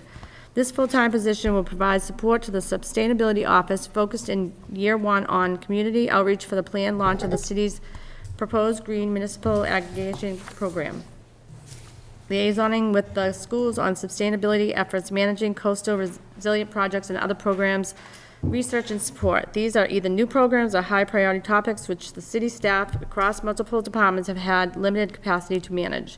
Remaining funds from the donation will be directed towards the city municipal transportation transition from fossil fuels to electric vehicles, including fleet electrification. Mass General Law requires both City Council and Mayor approval to expend this donation as intended by the donor. I respectfully request that the City Council approve this donation by acting on this matter at your upcoming meeting. Sincerely yours, Michael P. Cahill, Mayor. Thank you. Please refer that to the Committee on Finance and Property. Thank you for reading through all those, Ms. Kent. While you catch your breath, let's go to communications from other city officers and boards, please. Order number 224, City Clerk, from the City Clerk, secondhand junk dealer license application for the Nyan Group, DBA Cash Point, 77 Bridge Street, and they are moving from 135 Cabot Street. Thank you. Please refer that to Legal Affairs. Order number 225 from the City Clerk, the pawnbroker's license for the Nyan Group, DBA Cash Point, 77 Bridge Street, and they, again, are moving from 135 Cabot Street. Thank you. Please refer that to Legal Affairs. Order number 226 from the Finance Director, Brian Ailes, approval to use fiscal year 2023 appropriated funds toward the payment of 10 prior year invoices totaling $15,034.58. Please refer that to the Committee on Finance and Property. Order number 227, Director of Grants, Catherine Barrett, a request from Mass DOT Aeronautics to confirm via vote that the mayor is authorized to accept and sign grant contracts, insurance agreements as the chief procurement officer and elected legal leader of Beverly. Sorry. Thank you. Please refer that to the Committee on Legal Affairs. Order number 228 from the City Clerk, application for a fortune teller license for Elizabeth Chesler Kransberg of 7 Phillips Street, Beverly, for the Zodiac Tea Room at 5 Washington Street. Thank you. Please refer that to the Committee on Legal Affairs. Order number 229, a City Clerk, from application for a fortune teller license for Laura Nestor at 61 Winthrop Ave, Beverly, for the Zodiac Room at the 5 Washington Street. Please refer that to the Committee on Legal Affairs as well. Let's go to communications, applications, and petitions, please. Order number 230, Department of Environmental Protection, issuance of Chapter 91 Waterway License number 15547. Thank you. I would entertain a motion to receive that report and place it on file. So moved. Second. Questions or comments? All those in favor? Aye. Thank you. Motion carries 9-0. We'll receive that and place it on file. Order number 231, Peter Carter from the Beverly Franco American Club, 4446 Park Street, a waiver of the city ordinance, Chapter 113-2, prohibiting possession of or consumption of alcohol in a public way or in public spaces for a block party beer garden located at 35 Park Street on September 24th, 2022. Thank you. Please refer that to Legal Affairs. Order number 232 from Paul Gentili, from Gentili Brewing Company, waiver of the city ordinance, Chapter 113-2, prohibiting possession or consumption of alcohol in a public way or in public spaces for a block party beer garden located at 35 Park Street on September 24th, 2022. Thank you. Please refer that to the Committee on Legal Affairs as well. Order 233 from Paul Gentili of Gentili Brewing Company, waiver of the city ordinance, Chapter 113-2, prohibiting possession or consumption of alcohol in a public way or in public spaces for Rileside Day beer garden located at the Livingstone Playground on October 1st, 2022. Thank you, and please refer that to the Committee on Legal Affairs. With that, I would entertain a motion to take a brief break for some, actually, it might be more than a brief break, but a break for some committee work. Some of these committees just got. Second. All those in favor? Aye. Thank you very much. That motion carries 9-0. Let's have Legal Affairs, I think, has the heaviest agenda now. Legal Affairs will stay here. Finance and Property in the committee room. Public Services, you're on the bench.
I'm ready. Actually, you know what? I'll leave them in order and then you just hand them to me. Okay. And I don't write on this. You can write on that. I can write. Okay. I just never want to mark up the wrong thing. Nope, I'll mark these. Okay, we're going to call to order the Legal Affairs Committee. Let's see, we have a little bit of business from the last council meeting that we can take care of right away, and then I know some of you are here with some of the orders that we heard this evening. So we're going to start with order number 168, which is the appointment of Mr. Ahmed Friend Kenawai to serve as a constable to the City of Beverly. I would accept a motion to approve order number 168. So moved. Second. Those in favor? Aye. Motion passes. I'm sorry, is he here tonight? I didn't see him. Yeah, I didn't see him. Okay. And then order number 193 is for the reappointment of Mr. Wayne Miller to serve as the planning board representative on the Open Space and Recreation Committee. And he was here tonight, but I don't know if he wanted to. Okay. All right, I would accept a motion to approve order number 193. So moved. Second. Those in favor? Aye. Motion passes. Order number 195 is the appointment of Captain Jake Kraling to serve as the fire department's representative on the Parking and Traffic Commission. I would accept an order to approve a motion to approve order number 195. So moved. Second. Those in favor? Aye. Motion passes. Order number 199 is an appointment for Mr. George Gomes to serve on the Beverly Planning Board, and I believe we spoke with Mr. Gomes last month. And so I would accept an order to approve, motion to approve order number 199. So moved. Second. Those in favor? Aye. Motion passes. Moving right along here. Order number 206. And this is an application for a new petroleum storage license for 61 Cabot Street Real Estate LLC. And I know I had supported holding it last month, but have since asked some questions about the location and feel comfortable approving this. I do too. Okay, motion to approve? Oh, question? No. Go ahead. So moved. I just. Okay. I'll take a hand, that's fine. Second? Second. Those in favor? Aye. Aye, motion passes. Thank you for keeping that moving along. Okay, so now we're up to order 209, and that's an application for a fortune teller license for Lillian Perry from 8 Appleton Ave in Beverly, and I believe Lillian's here. Okay, and I want to just check in very quickly with Ms. Oldmixon. Would you like to, I know you've done a ton of research on our fortune teller license ordinance, and I think this probably stands alone from that research, but I just wanted to see from you, would you like to share some information with us now, or? Yeah. Yeah, so if I may. Please, thank you. Assistant Solicitor Oldmixon does have information, but I think the appropriate process would be for a question to get asked. Okay. And then she can respond to it. Okay. As opposed to just her standing up, so that people at home understand where this is coming from and why Attorney Oldmixon is giving you this information. And if this particular application doesn't pertain to the issues that were outstanding, I would act on it. Proceed. Yeah. Okay, perfect. Thank you. Excellent. Okay, so initially we had held this because in the application, there was sort of an intent to have a pop-up experience, I believe. And I know I have since been able to speak with Lillian and feel comfortable with that idea. Lillian, would you like to talk to us about your plans, just so that the rest of the committee can hear it? Sure. Thank you for being here. So you, please, even though I already read it, name and address for the record, please. Lillian Perry, 8 Appleton Ave, Apartment 2 in Beverly. I understand that the term pop-up originally was misinterpreted as me setting up a table on a sidewalk, and that was not the intention at all. I know people who have Beverly businesses who have asked me to read, maybe a day here, a day there for special events in their businesses, and that's what I was applying for the license for. Thank you. Any questions from the committee? Nothing in our ordinance is I know similar to if a person has food to distribute and they have a cart, peddler's license. Would this be similar to a peddler's license, Ms. Oldmixon? That's what I've been looking at. No, should I sit down? Thank you, Ms. Perry. I'm sure if they have other questions, I'm sure they'll pop up. So yes, that is one of the things that I had looked into about with the intersection of the fortune teller license and in a pop-up location. I guess at this point, So just so I'm clear, you're saying you would be invited into those, okay. I hadn't really looked at it specifically with respect to that issue. I was looking at it with respect to her not having a set location. I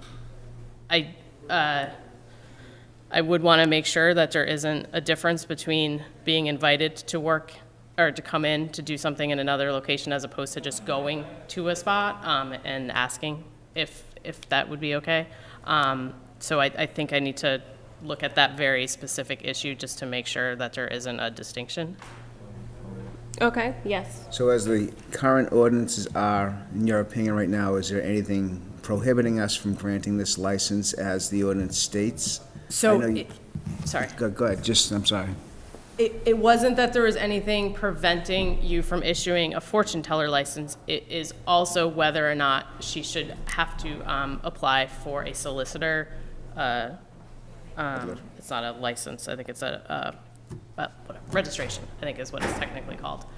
So it doesn't prevent you from issuing a fortune teller license, but it would be contingent, if that's the business plan, is contingent on also getting a solicitor registration and complying with all the rules and regulations that come with that, and also making it clear that, and I just have this written out, so I'm just gonna end up reading it so I don't miss anything, that it make clear that the license, you can't not offer pop-up services at any location without express permission.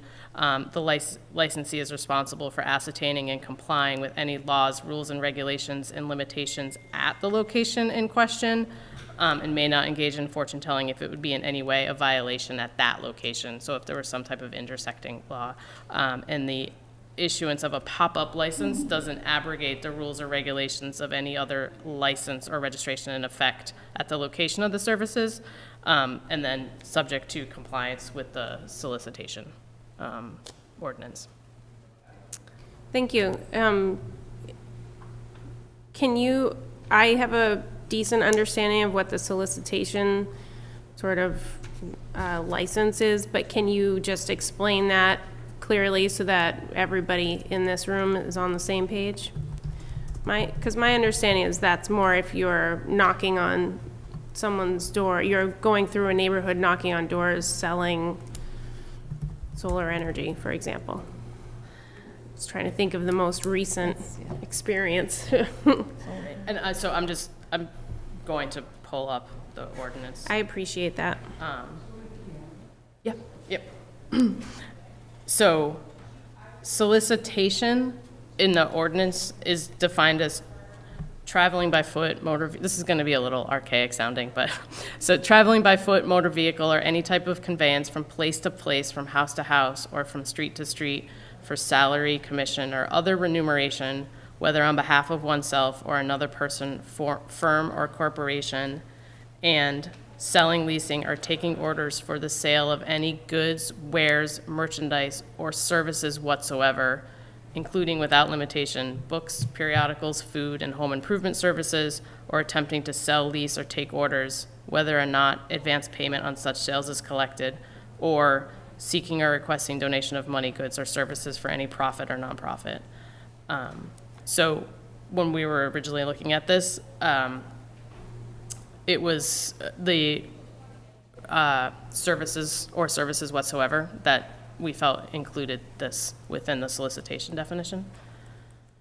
And then... It does seem to include everything else. Yeah. And then, sorry, just so that everything's clear, this is in 192, ordinance 192. And then, so any solicitor who seeks to engage in solicitation or canvassing in or upon any private residential property in the city of Beverly shall register with the city clerk. The city clerk shall forward the application to the chief of police. Each person soliciting or canvassing must provide a copy of any materials that he or she will be distributing. Thank you for that. Councilor Rotundo, would you like to follow up now? Please, thank you. Thank you. So we can grant this fortune teller's license with condition that the solicitation would be filed. Am I understanding that correctly, or am I misunderstanding? With conditions, I should say. with the conditions of applying and obtaining a solicitation registration as outlined with Okay, so we in can this. do it with And then those conditions. limitations, just making it clear that those other limitations are in place as far as complying with all other rules and regulations wherever the fortune telling is being performed. Counselor Sweeney? Thank you, Madam Chair. Just to clarify and make sure I understand this correctly, so I see that there's a section of city ordinances governing fortune-telling licenses that's pretty bare bones, and essentially what you're telling us here is that granting a license allows a fortune teller to operate a business in the location specified, and all other activity outside of the location is contingent on other licenses or approval through other city ordinances, like regarding solicitation or peddlers or other licenses. Right. Is that- So I'm going to word it slightly differently. I think we're Sure, probably please do. saying the same thing. But, so you're right, the fortune teller ordinance is pretty bare bones. And so you may issue a fortune teller license because of the nature of the business proposal that's before you. That appears to fall within the definition of solicitation. So since you are aware of all of that, then and that's what she's asking to do, then the fortune teller license should be contingent on her complying with all rules and regulations and ordinances of the city, which includes, in this case, the solicitation registration. So it's more because of all the information before you that, and you want everyone that comes before you to comply with all the city ordinances. Yeah, So exactly. that's why. Okay, and would we need to then make approval contingent on that explicitly? Is that what would be before us in this instance? I think that would be, I mean, without a direct recommendation, then it would be up to us, but with a direct recommendation, I would say we would discuss it, and then yes. That's my understanding. I think that's your best step forward, is to do it with contingent upon. Okay. Yeah. All right, thank you. So I guess I just have one comment that just hearing the solicitors, not our department, but okay, as in solicitation, hearing that ordinance and description doesn't sound at all like what Ms. Perry is planning on doing. I think, I mean, I want to move forward in a way that's accurate and legal, and I wouldn't want to put either the city or Ms. Perry in a position to not be, in line with our ordinances. But my understanding is not that this is an intent to knock on doors and sell fortune telling.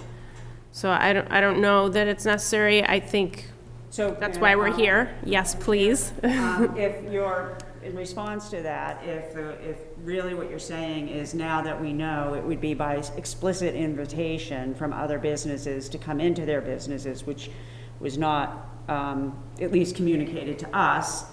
Ms. Oldmixon is making her best effort to adapt here on the floor. We can go back and look at that again, but I don't think it's appropriate to change our opinion on the fly. So if you want us to look at it again, we can.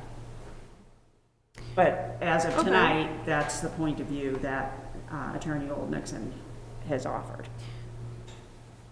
That the solicitor's permit is a requirement in this situation. Okay. And if you want us to revisit that, with this new information, we can. Okay. But it won't be tonight. I will say that when I spoke with Ms. Oldmixon in August, I had already spoken with Ms. Perry and did share that her intention was I gave the example that she shared with me to sort of participate in invited events at private businesses, like at a salon. So, I mean, I think there was still so many other questions about fortune-telling licenses at that time, that there were many other conversations happening simultaneously, so. Well, that may be that was an example. It didn't seem that it was exclusive, and we are where we are tonight. Right. Which is, that's her opinion, and if you want us to hone in on it, and revisit it as that's exclusively what this person is doing. I don't know if that's gonna change the result, but obviously it's a concern enough of yours that we can look at it again, but it won't be tonight. Right. I would not like to hold up the process for Ms. Perry any longer at this point. I don't know that there's, I mean, other than having to go through another step, I don't know if there's a downside to having both permits. Can you speak to that at all, Ms. Olmixon? Is there a problem with having both? I mean, I guess then she could go door to door. I mean, as I stand here tonight, I can't think of an issue with having both. And, you know, that the application submitted just said pop-up locations. It didn't say, you know, by invitation only or, Right. So if there's no fixed site,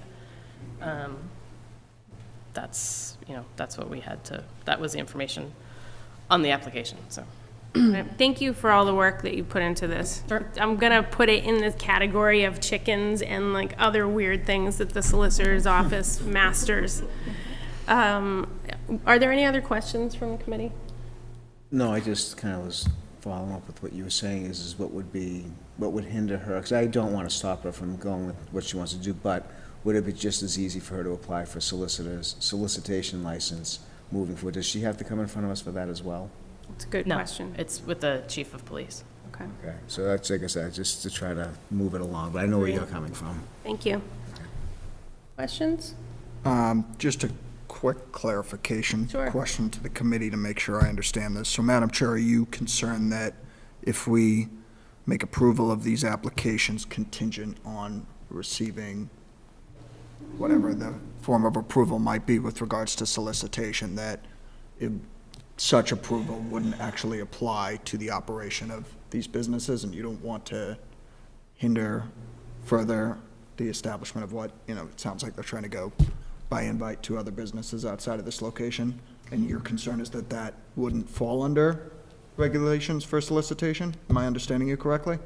I think that the intent of the application is not to solicit. Yeah. So I just based on conversation with Ms. Perry and from what she said tonight. So I just hesitate to apply extra process, but the process of getting the solicitation approval is simple. It doesn't require coming back to us. It's not going to hurt their business at all, so. So I guess my follow-up question, Madam Chair, for Attorney Oldmixon, is that if we were to make these approvals contingent on approval for solicitation, and it was determined that such approval wasn't actually necessary upon further review for the operations of the businesses in question, would that then be another roadblock, or could they essentially just proceed as if we had granted approval contingent on They nothing? would, if you made a contingent on something tonight, and then there was some determination that that didn't have to happen, it would have to Yeah. come back before you. Okay, so that's the concern here. Okay, thank you. So we're sort of covering, by adding the contingency, Yeah. we're covering all the possible ground so that Ms. Perry can move forward with her license. Okay, given that, I would think that's the best course of action in this situation. Okay, I would accept a motion to approve order number 209 with the contingency that Ms. Perry obtain permission to solicit in the city of Beverly. And do I need to read the list of things that you read out, Ms. Olmixon? No, I think you can just make it clear that it's consistent with, well, one, that there's permission, and, sorry, did you want to? Please. You could say it's conditioned on the considerations that Attorney Oldmixon read into the record at the Okay. beginning of the discussion. And we could. She can provide those to the city clerk. Perfect. Okay. That is perfect. Okay. So I would accept a motion to approve order number 209, an application for a fortune teller license contingent upon the obtaining a solicitation license and also in consideration of Attorney Oldmixon's recommendations. So moved. Second. Those in favor? Aye. Aye, all right, thank you. Thank you for your support on that. Do you have any questions, Ms. Perry, for us? Okay, you followed that. Excellent. I'm glad you were here in person. That helps. Okay, and then order number 210, which is also an application for a fortune teller license for Darlene Witham. I would accept a motion to deny that application. So moved. He knows why. Okay, sorry, we can, Miss Olmixon. Am I going too fast? It's not that you're going too fast, I just didn't anticipate that next statement. So, can I, well, you had made a motion to deny, do we need to? No, I can comment? keep Okay. that in my mind and hear from you, and we can come back to that motion, Good. Yep. if that's okay. Yes, please. Can you tell us what the grounds for the motion to deny were? Yes, absolutely. So this application is from a person who lives in Swampscott. Okay, so So we don't currently have an ordinance that allows for a person in Swampscott to have a fortune teller's license. So, it's actually with respect to the state statute, because as you've just mentioned, all the research I've done, there's actually a state statute on fortune teller licenses.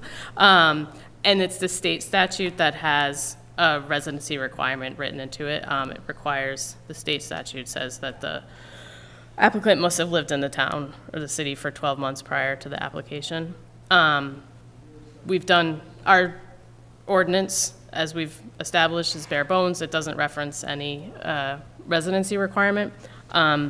We looked into this quite a bit as far as that residency requirement and what other towns have done. Again, I did this, I'm going to end up just reading this just so I don't miss anything.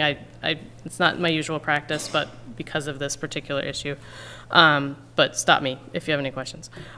So the Mass General Law, Chapter 140, Section 185I, includes the following language: that said license shall be granted only to applicants who have resided continuously in the city or town in which the license is sought for at least 12 months immediately preceding the date of the application. City Ordinance 192-13 pertaining to fortune teller licensing does not include this residency requirement. A federal district judge, in the case of Talamo versus Provincetown Board of Selectmen, which was in the District of Massachusetts in 1983, issued a preliminary injunction finding that the plaintiff had a reasonably likelihood of success of demonstrating that the residency requirement in the state statute was unconstitutional under the Equal Protection Clause of the 14th Amendment to the United States Constitution. It appears that in that case, the parties eventually agreed to a final judgment, making the preliminary order a permanent injunction. While that decision may not strictly be binding due to precedent due to the nature of its disposition by agreement, it nevertheless is persuasive and has some precedential value. It's my understanding that many municipalities in Massachusetts don't enforce the residency requirement due to the concerns about the constitutionality of that requirement, and that a Barnstable Superior Court judge ordered one municipality to reconsider its enforcement of the residency requirement based on that case law. So with all of that information, you may want, I don't know if you would like to discuss it further and have some more discussion. That's such a fantastic update. So does that, has our legal department decided that as a community, we can move forward with approving licenses for out of city? We do not say this lightly because the state statute does have a residency requirement in it, but it would be, as we've said, reasonable and defensible for the city to move forward with issuing licenses to someone who does not meet the residency requirement. We kind of weigh the two options, right? You can deny somebody the license because they don't meet the requirement, and what the choices are there versus not. So that's where we've come down on this issue. Okay, for clarity's sake, are you leaving it up to the Legal Affairs Committee? Yes. Unless Solicitor Williams likes to put Solicitor more input. Williams? I think I'd like to hear some discussion. I think, you know, it's a completely defensible position, and you're talking about something potentially being unconstitutional. So, you know, you can, you know, if there are concerns that you have about not enforcing it, I think there should be a discussion, you know, but I don't think that, I think it really is up to you. I do have an opinion, but I don't want to foreclose discussion by you about what you think would be appropriate. I'm going to ask one more question and go to members of the committee. Is it possible for us to, just because we're engaged in this conversation, is it possible for us as a city to have a separate ordinance that distinctly allows that? That would be in direct conflict with the statute. So, which is mildly unconstitutional. Right. Okay. I'll let Solicitor Williams. May I speak a little bit more? Please. So just to Thank give you. you, this is more informal information. Attorney Oldmixon actually looked into some of the legislative history. There have been multiple times that a legislator has filed a bill to remove that provision from the statute, and we don't know why, but it hasn't passed. So in my view, if there is an issue with the constitutionality of it, it's really, there should be a legislative fix, you know, but there still is this 1983 case, which even though it's, you know, gosh, is that 40 years ago, something like that? We don't need to say that. Yeah, the 83 used to not seem that long ago, but now it's decades ago. So, and we do know that in other municipalities, they don't enforce it. We do know in at least one Superior Court case, the judge basically looked to that 1983 case as precedent and suggested to the municipality that they reconsider their point of view. I'm reluctant to say, you know, don't enforce a provision that's in the state law, right? I mean, as Attorney Oldmixon said, it's not something we would ever do lightly.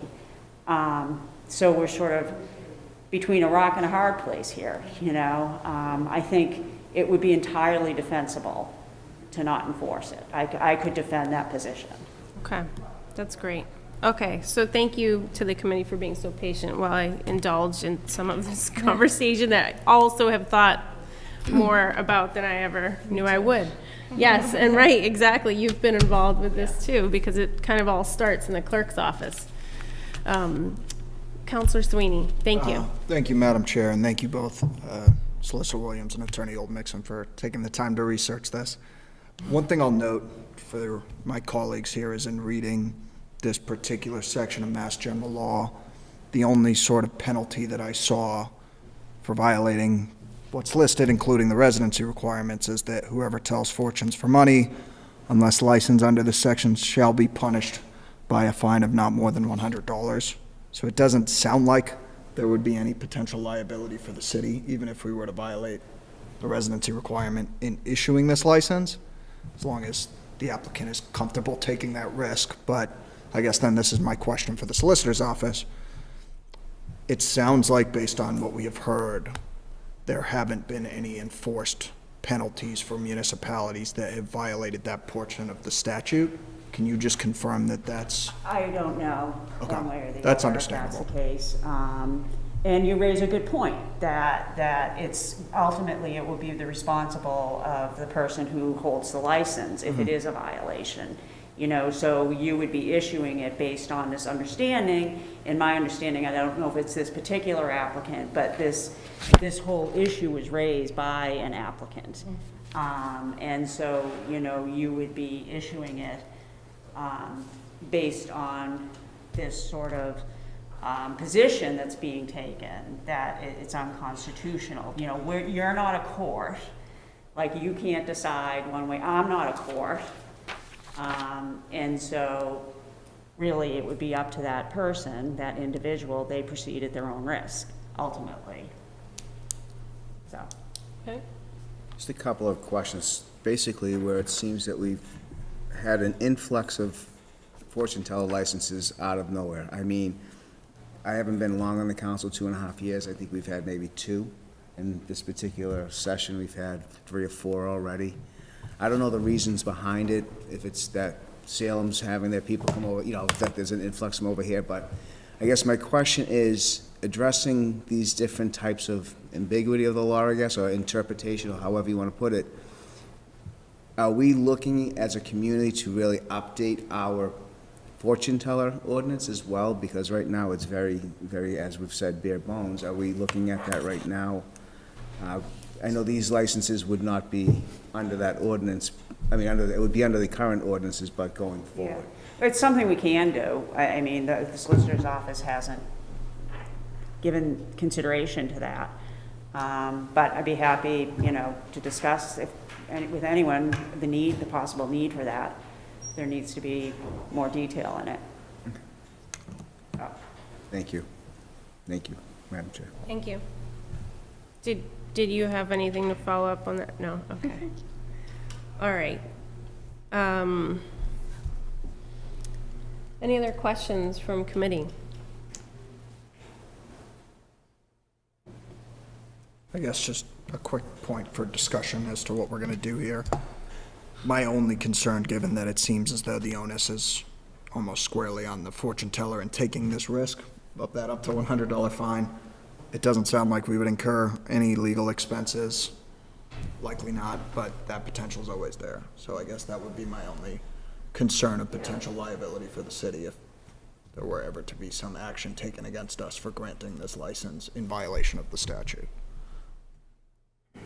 So, may I speak? Yes, please. I can't guarantee that. Yeah, of course. I don't think I've ever advised the city council or alluded to the possibility of, you know, not enforcing a provision of the state law. So we don't know for sure. I can imagine somebody could come up with some theory that they could attempt to require the city council to enforce that provision of the state law. So I don't think that would be monetary damages. It would just be some kind of enforcement action. But defensible. But as between the two, you know, I think I have more concerns about the issue of constitutionality than the other piece. Okay. And I do think it's worth continuing a discussion with our state representative potentially about this, so that we're not the ones put in the position of having to make the determination about what to do with this provision.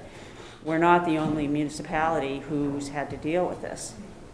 So we can do that if you would like us to. Thank you. Thank you. So there is a motion on the floor, and Councilor Rotunda, would you like to take that, retract that Rescind it? motion? Yes. I will rescind my. Oh, sorry. Call to order, Committee of the Whole. Thank you. Is that what you were saying? Okay. Thank you. Yes, I'll rescind the second. Okay. All right. So that means we can start fresh with a new motion on order number 210, which is an application for a fortune teller license for Darlene Witham of 113 Burrell Street of Swampscott.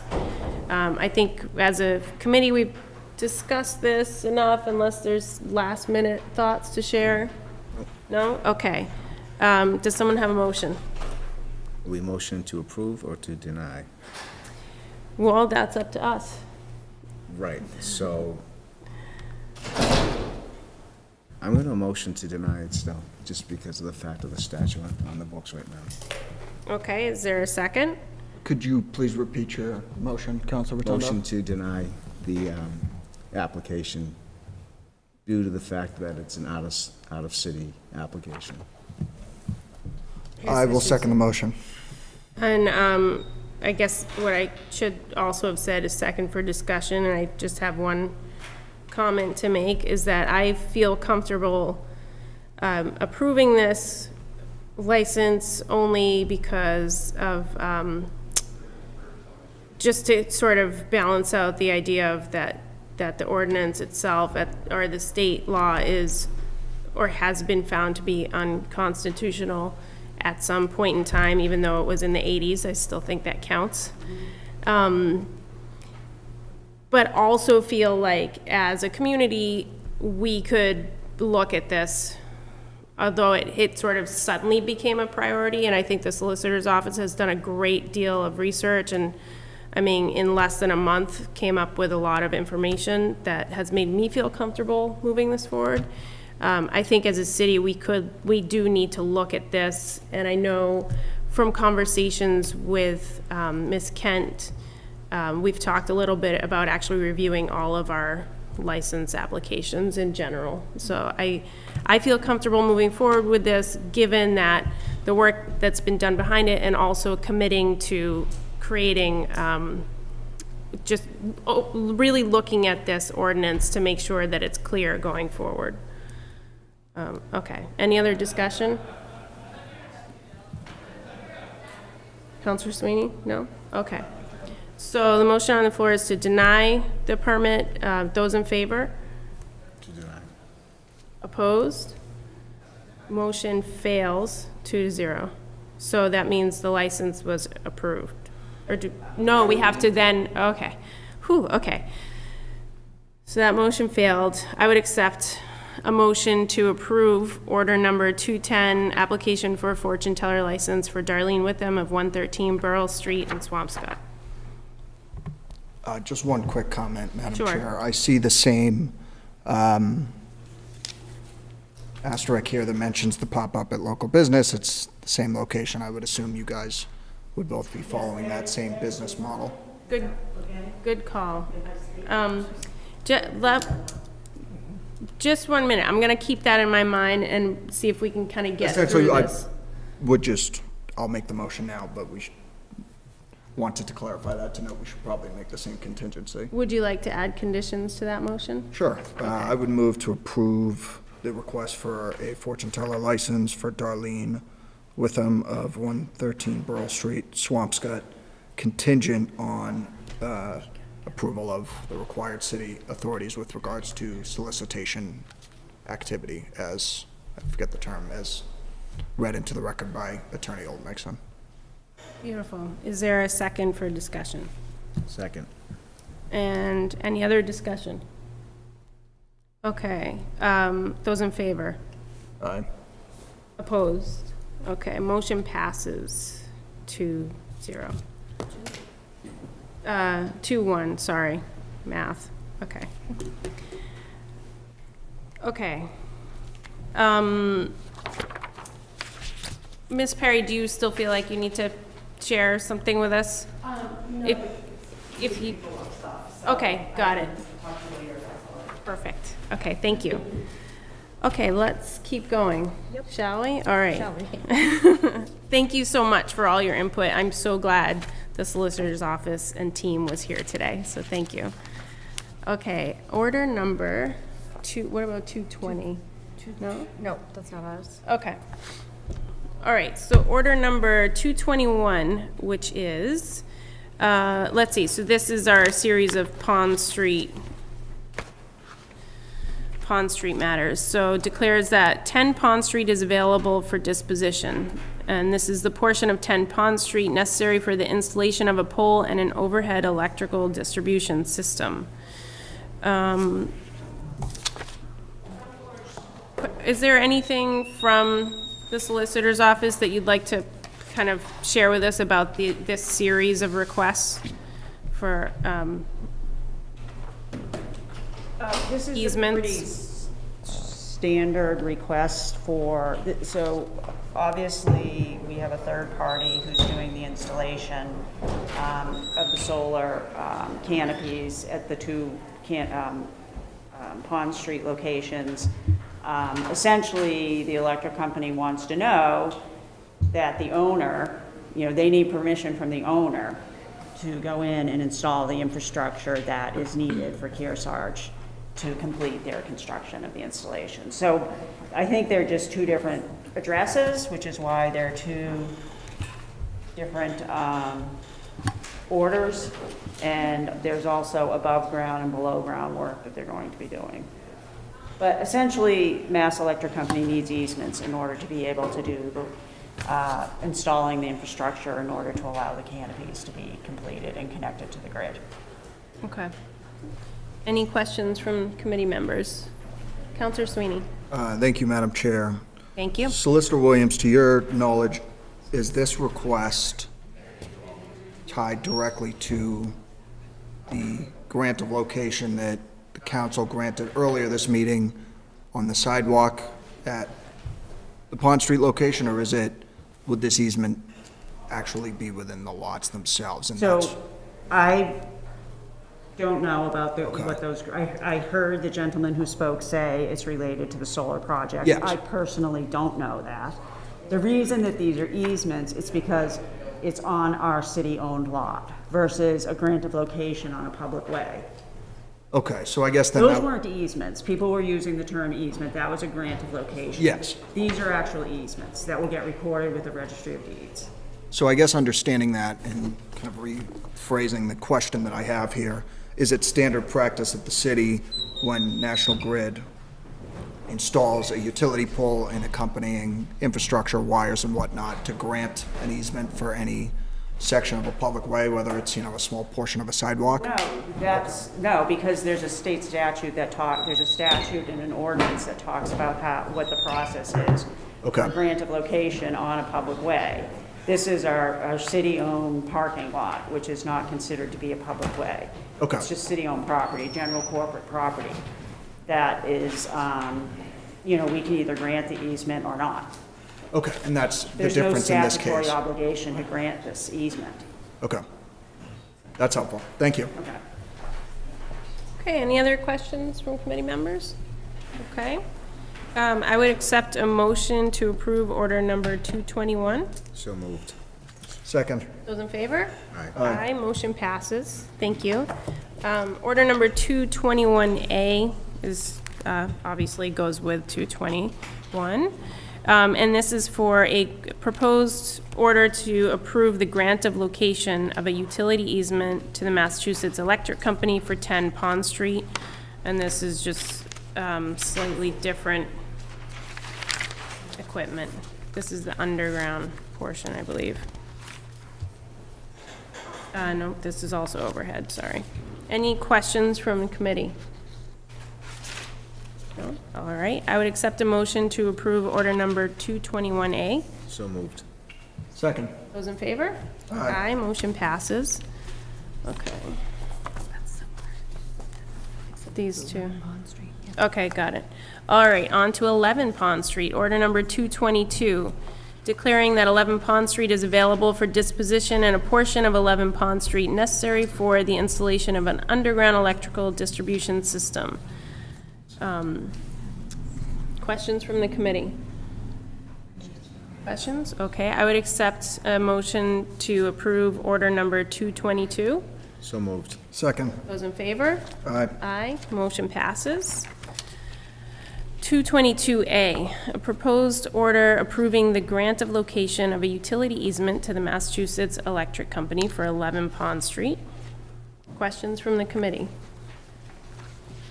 Okay, I would accept a motion to approve order number 222A. So moved. Second. Those in favor? Aye. Aye, motion passes. Okay, order number 224, and this is, we're moving on here to secondhand junk dealer's license for the Nyan Group doing business as Cash Point on 77 Bridge Street. And it's a change of location. Oh, okay, so they're moving from Cabot Street to Bridge Street, correct? Okay, you're here, yeah, please, thank you. Okay, got it. Thank Good you. evening. Hi, how are you? Good, how are you? Good. Can you please say your name and address for the record? Edgar Gevorgyan, 271 Great Marsh Road in Centerville, Massachusetts. Thank you very much. And so you're leaving downtown? Yes. Okay. Counselor Rotundo, do you have questions for your new neighbor? You do know that the bridge is down, right? I just want to make sure that you're very clear that the bridge is out and there's, so unfortunately, but they do have signages for business open, but that is a concern down in that block. Welcome to Ryleside. Thank you. Is there anything else you'd like to share with us about your business or your decision to? No, move? the reason we're moving is the building, the rent, the space that we are in now, it breaks a lot, and there's a lot of work that needs to be done, and the owner wants the space cleared before he can do it. Okay. So it was beneficiary for both of us to move to a different location. We tried to stay downtown, but there are no spaces available. Okay. All right. Well, I'll miss you downtown, but I'm glad you're sticking with us. And those are all the questions I have. Did you have anything? No questions from me. Any other questions? Okay. Do you have any questions for us? I don't. No. Okay. All right. Thank you. All right. I would accept a motion to approve order number 224 for the secondhand junk dealer's license for Nyan Group.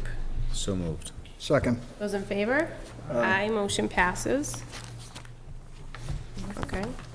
And then we have order number 225, which is related. Also is an application for a pawnbroker's license for the Nyan Group doing business as Cash Point, now on 77 Bridge Street. I would accept a motion to approve order 225. So moved. Second. Those in favor? Aye. Motion passes. Thank you Thank for you so much. joining Have a us good tonight. night. Yeah, thank you, you too. All right. 227. Okay, order number 227. And can I do this one tonight? Okay, okay, good. Good, I'm glad, Ms. Barrett, you're here. Would you like to come talk about this? I'll read the order as you're coming up to the podium. So this is a request from MassDOT Aeronautics that the City Council confirm via vote that the mayor is authorized to accept and sign grant contracts and assurance agreements as Chief Procurement Officer and elected leader in Beverly. Ms. Barrett. Thank you. How are you? Catherine Barrett, Director of Grants. Thank you. This is an unusual request. It usually is understood that your chief executive or elected leader of your city or town has the authority to enter into contracts and agreements per your charter or constitution, which the mayor of Beverly does. Mass DOT Aeronautics has made this unusual request to have our legislative body take a vote to confirm that the charter gives the mayor the authority to enter into contracts and agreements as the chief procurement officer. So it's really a procedural thing to be done. There's been some changes in staffing at Mass DOT Aeronautics. I don't know if that has to do with it, but we are complying. Okay, any questions from the committee? Counselor Sweeney? Thank you, Madam Chair. Ms. Barrett, did they provide any further explanation as to why they are requesting the council take this vote? I ask because, in my opinion, the charter is pretty clear, and so I wouldn't think this vote is necessary, but I don't know if they gave any more detail as to why they made the request. They didn't give any specific details, but when the grant assurances came in for the 3 grants that have been awarded, we did have some minor changes. They, for example, had the city council listed in one section where it should have been who would be signing the contract would be the mayor, not the city council. So there were some very minor housekeeping edits on the assurances, and we sent those back to be changed. And it took a long time, several months, and they came back with the changes, but did ask if we could submit something in writing, and I did actually want to provide the charter documentation that is certified by the city clerk, and they, for whatever reason, requested a vote of the legislative body to confirm that the charter does state that the mayor has the authority to enter into contracts and grant assurances. So, again, it's very unusual. Okay, thank you. Certainly agree that it's an odd request, but I have no issue reading the request to ensure. I was going to say, there are 2 other grants that we've received in the past for Parks and Recreation, the park grant and the Land and Water Conservation Grant. We do have to provide the charter documentation that is certified by the city clerk for those two grants, but I'd say 97% of grants, we don't have to provide charter documentation or a legislative body vote, so it's unusual. Okay, that's helpful context, thank you. Okay, thank you. Any questions, Counselor Tendo? No, thank you. Okay. Then I would accept a motion to, I guess, can we just say we approve order number 227, or do we need to say, yeah, okay. All right, okay. I would accept a motion to approve order number 227. So moved. Second. Those in favor? Aye. Motion passes. Thank you. All right, we're nearing the end of the pile here. Order 228, and most of these came in tonight, so thank you for keeping it all organized. Okay, order 228 is an application for a fortune teller license for Elizabeth Chesler Kransberg. And this would be for the Zodiac Tea Room, excuse me, on Washington Street. Are there questions or discussion from the committee?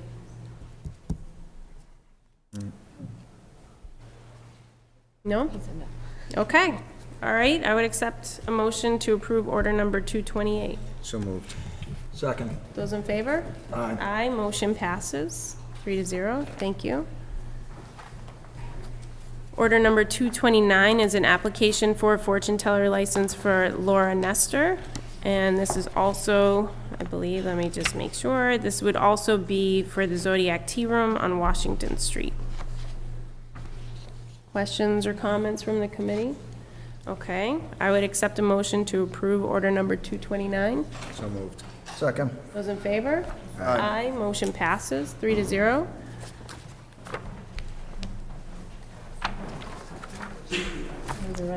Yes. Order number 231 is an application for a waiver for Chapter 113-2 prohibiting possession or consumption of alcohol in a public way or in public spaces for the Beverly Franco-American Club.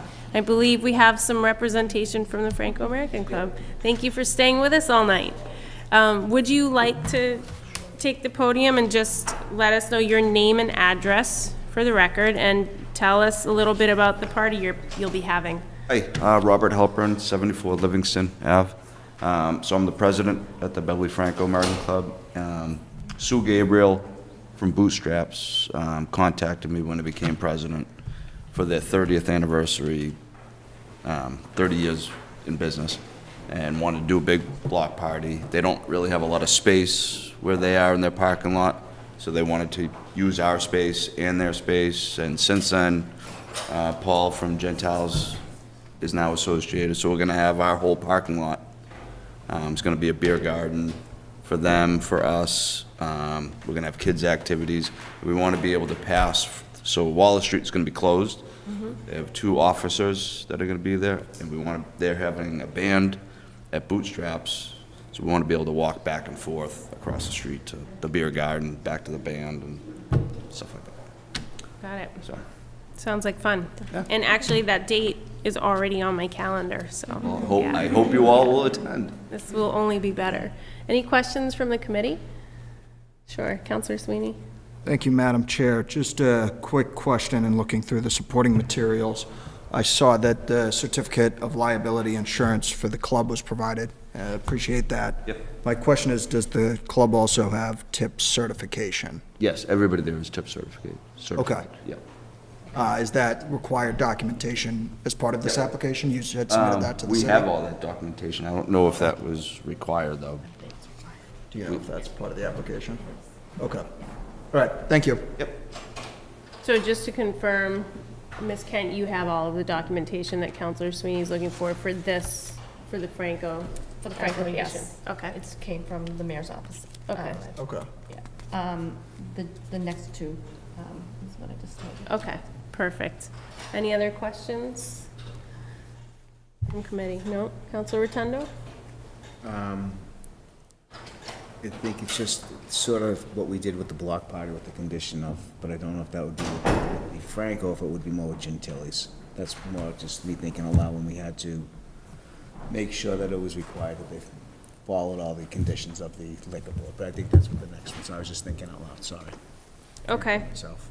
got it, because of the actual serving. It's the public, because of the public way, so it's Wallace Street, because Right. originally when I read it, I'm like, why are we granting it, but knowing that it's Wallace Street that's being blocked off is the only space that's really public. Okay. Okay, so you're not gonna put any conditions on this No, there's one? no, again, just to keep, Okay. there's not the shit, I don't think there would be any conditions on this, because he's not seeking the liquor license part of it, he's seeking just the block party, correct? Access. Yes. I think it was just to be able to walk across. Right, Wallace that's what, Street. right, so I don't think it would be, the condition wouldn't be placed on you, it's just what we had done with the block party similarly. Yeah. That's just to keep it uniform. Okay. Thank you. Let's see, Solicitor Williams, I noticed you've kind of were looking something up. Did you have anything that you wanted to share about So that? I would just say in general, you know, this applicant as well as the next one, they have to get permission from the Beverly Licensing Board to be serving in a different location. And I don't know if since the date of this letter, you've received that permission or not. But that may be a question you want to ask them for the Perfect. record. Thank you. Okay. Okay. So I was in the Caribbean for 2 weeks. I just got home a couple days ago, so he's been taking care of most of it for me. We don't feel bad for you. And so the licensing board would have presumably required you to have insurance? There's a Yes. certificate of insurance. And, yeah, so. Okay. It's subject to approval and all the conditions of the licensing board. Okay, got it. Thank you for your guidance on that. Say that, that's what I was kind of whispering to you. Perfect. Okay, so, Counselor Rotundo, would you like to make a motion for Order 231? Sure, motion to accept, Order 231 with conditions that they abide by all conditions of the Beverly Liquor Board. Okay. Second. All in favor? Aye. Aye, motion passes. Thank you. Thank you very much. Okay, thank you. Thanks. We'll see you, is it the 24th? Absolutely. See you on the 24th. Okay, order number 232, and this is the same party, different beer.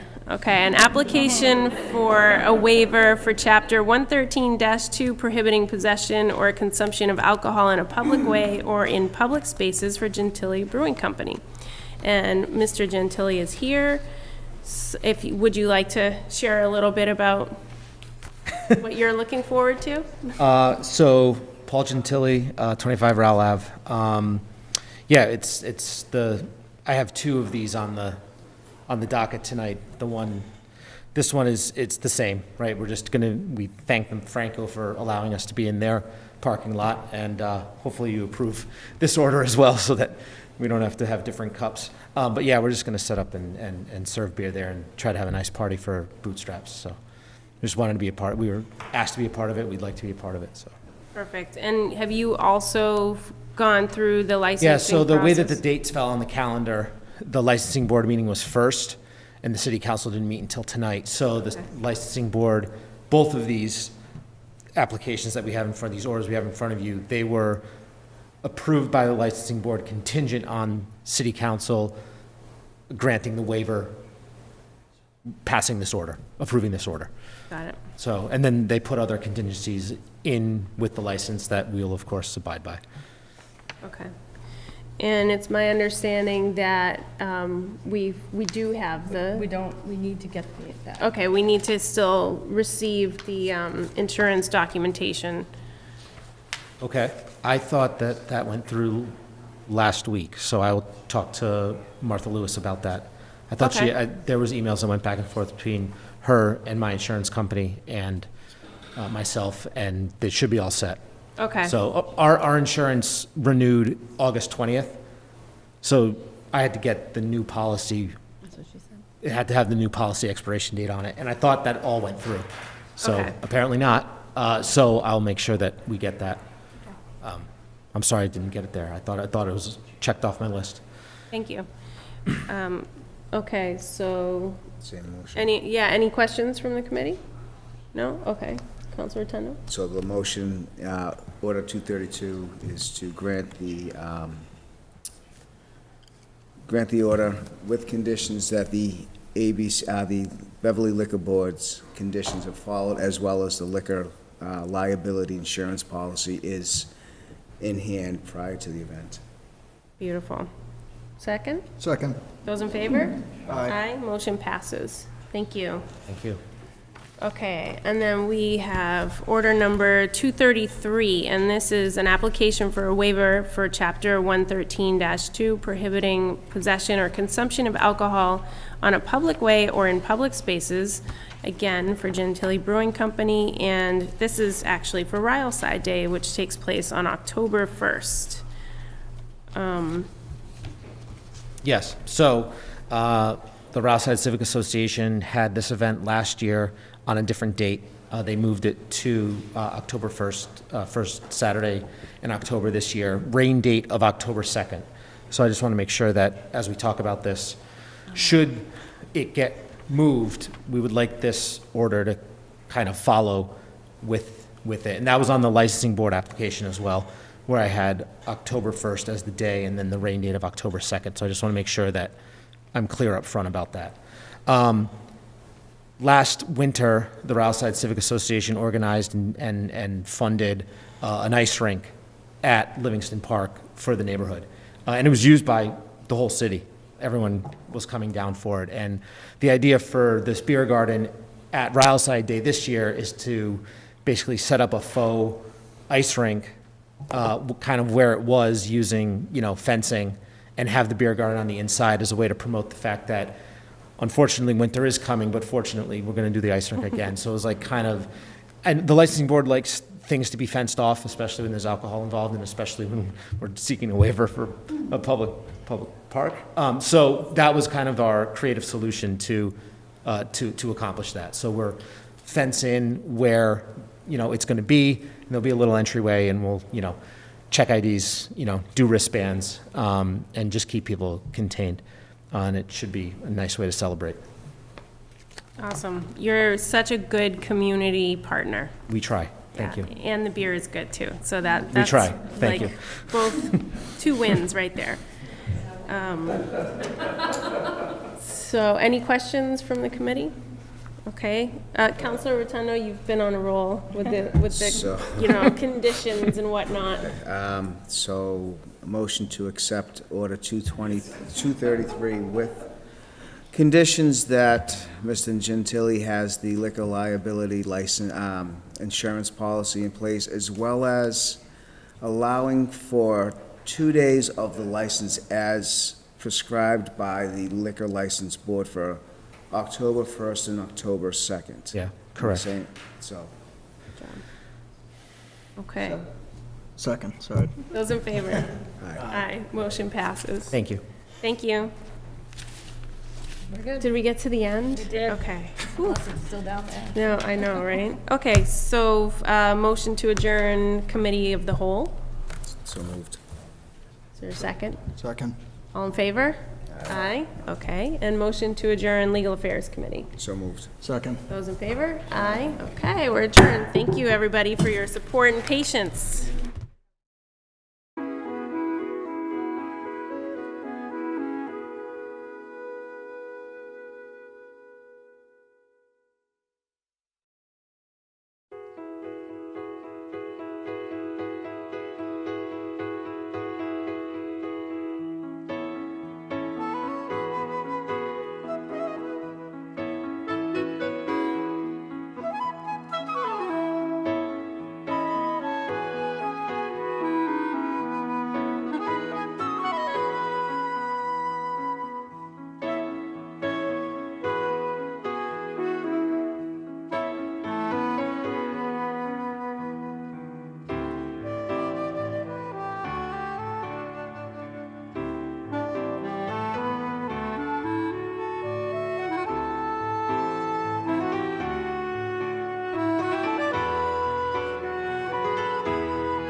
So we're back. We'll call the full city council back to order following our break for committee work.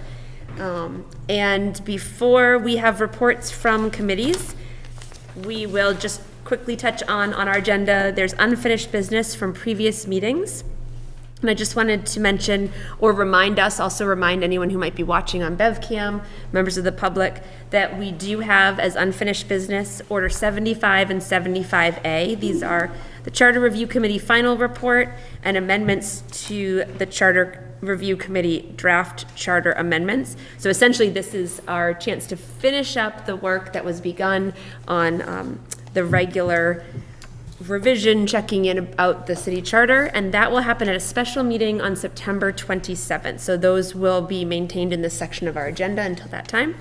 I also wanted to just mention that Order 197 and 198, these were mayoral appointments that came to us at our special meeting in August, our 8:15 meeting, for Nancy Marino to serve on the Permanent Building Commission and Joshua Doxey to serve on the Beverly Airport Commission. These were held at that meeting.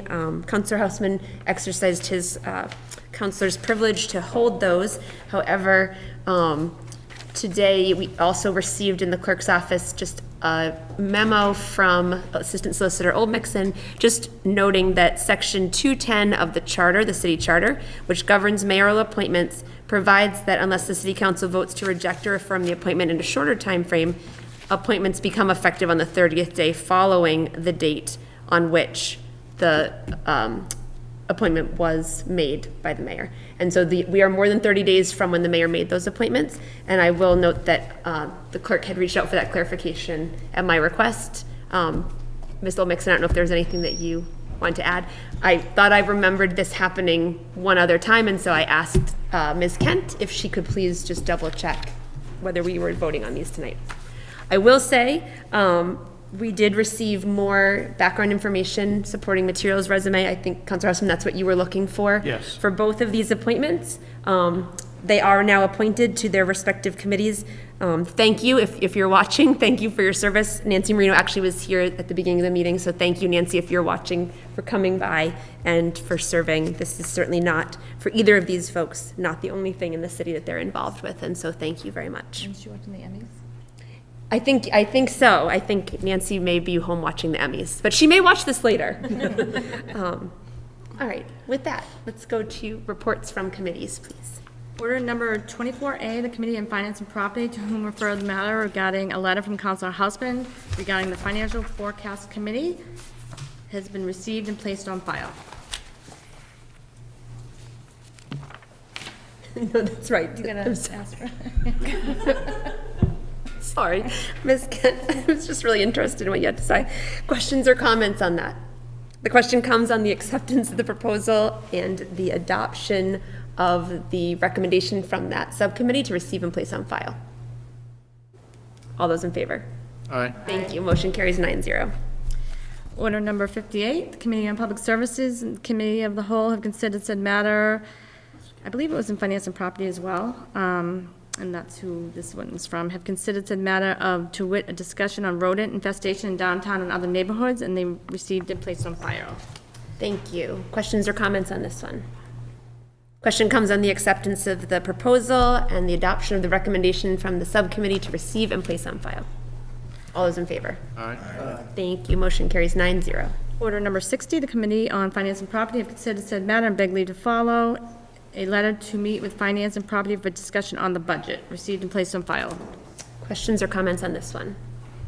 The question comes on the acceptance of the proposal and the adoption of the recommendation from the subcommittee to receive and place on file. All those in favor, aye. Aye. Thank you. Motion carries 9-0. Order number 62, the Committee on Finance and Property have considered said matter and beg leave to follow regarding the National Grid Cable Transmission Project, received and placed on file. Questions or comments on this one? Question comes on the acceptance of the proposal and the adoption of the recommendation from the committee to receive and place on file. All those in favor, aye. Aye. Thank you. Motion carries 9-0. Order number 64, the Committee on Finance and Property have considered said matter and begged leave to follow, to wit, regarding rodent control, received and placed on file. Questions or comments on this one? The question comes on the acceptance of the proposal and the adoption of the recommendation from that subcommittee to receive and place on file. All those in favor, aye. Thank you. Motion carries 9-0. Order number 215, the Committee on Finance and Property, to whom refer the matter regarding a grant for $56,590.90 from the Department of Homeland Security Assistance to Firefighters Grant Program to support fire alarm upgrades, have considered said matter and recommend the council approve this request. Questions or comments? Question comes on the acceptance of the proposal and the adoption of the order. All those in favor, aye. Aye. Thank you. Motion carries 9-0. Order number 216, the Committee on Finance and Property, to whom referred the matter, a grant for $10,000 from the Mass DPH for the fire and police departments to purchase naloxone and medical supplies to respond to opiate-related calls. Have considered said matter and recommend the council approve this request. Questions or comments? Question comes on the acceptance of the proposal and the adoption of the order. All those in favor, aye. Aye. Thank you. Motion carries 9-0. Order number 218, the Committee on Finance and Property, to whom referred the matter regarding a grant of $180,000 from the Mass Save Community First Partnership to be shared with Salem, have considered said matter, recommend the council approve the request. Questions or comments? Question comes on the acceptance of the proposal and the adoption of the order. All those in favor, aye. Aye. Order number 220, the Committee on Finance and Property, to whom referred the matter regarding a transfer of $100,000 to perform the final clean-out of the former Bristol Middle School and to perform preliminary engineer work related to the construction of the pickleball court at the Birch playing field. And this is at a public hearing. Yes, for October 3rd at 7:20. Questions or comments on that? The question comes on the acceptance of the proposal, recommendation from the subcommittee to set that public hearing for our October 3rd meeting at 7:20 PM. All those in favor, aye. Aye. Thank you. Motion carries 9-0, so we will have that public hearing at our regular meeting, October 3rd, 7:20. Order number 226, the Committee on Finance and Property, to whom referred the matter regarding a request for approval to pay 10 prior year invoices totaling $15,034.58 with fiscal year 2023 funds, have considered said matter and recommend the council approve the request. Thank you. Counselor St. Hilaire. I just need to recuse myself on this item. Thank you, Counselor. Was this one already read? There's one of the invoices that relates to condolences after his mother-in-law passed away. Questions or comments? I see Counselor Sweeney.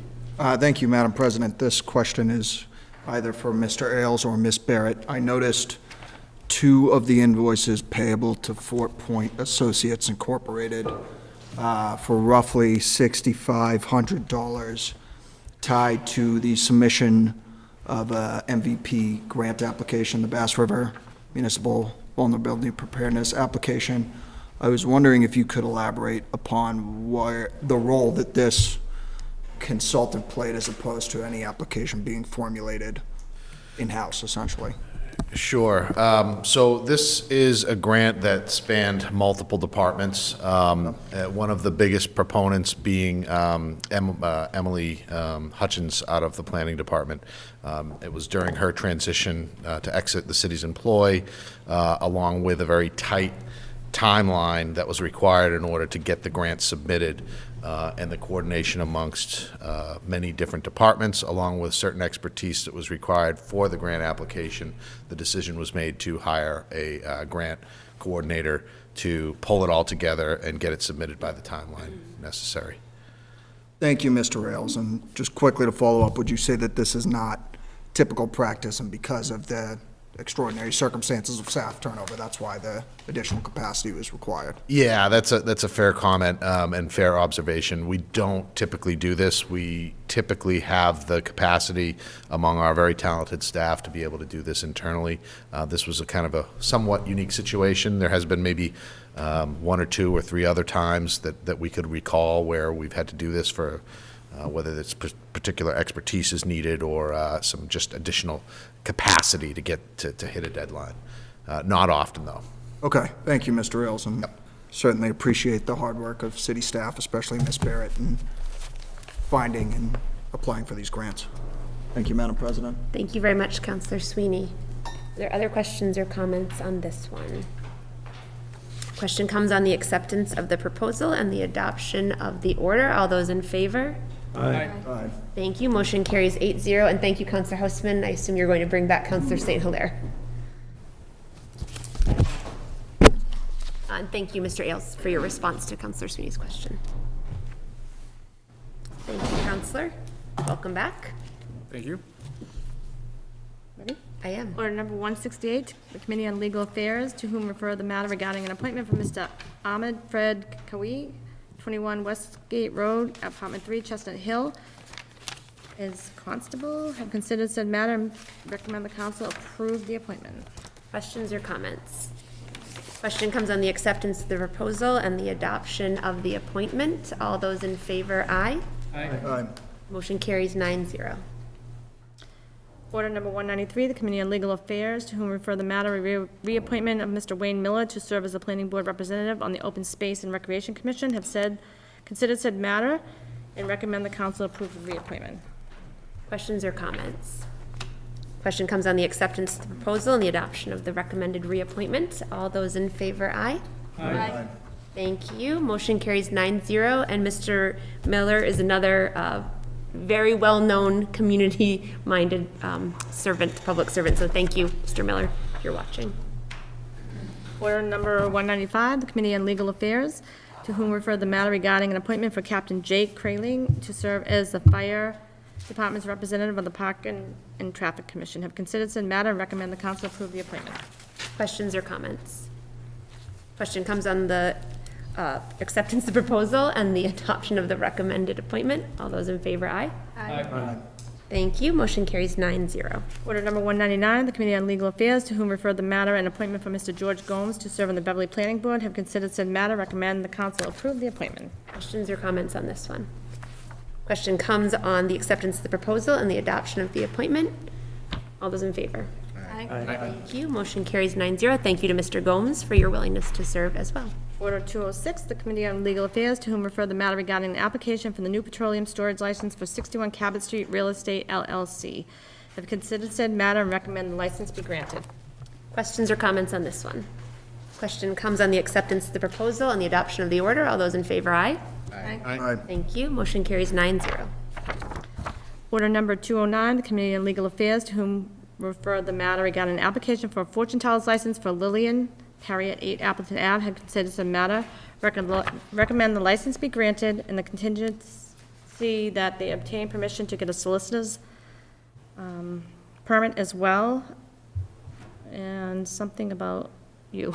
The recommendation of Attorney Oxelson. The contingencies listed were read to the Yeah. Thank you, Ms. Oldmixon. Sorry. The contingencies that were read into the record and will be provided to the clerk's office. Perfect. Thank you. Do you want to stay there for a minute? Yep. Thank you, Ms. Oldmixon. Questions or comments on this one? Councillor Rand.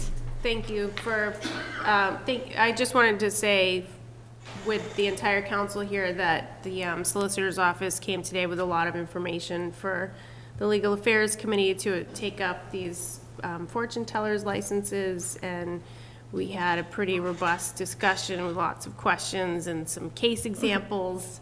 And so I feel like, you know, if you want to watch it, you can, but I feel pretty comfortable with the way we voted these things out, and also comfortable with reviewing this type of license going forward. Just in general, how we have these licenses set up in our ordinances. So just wanted to share that.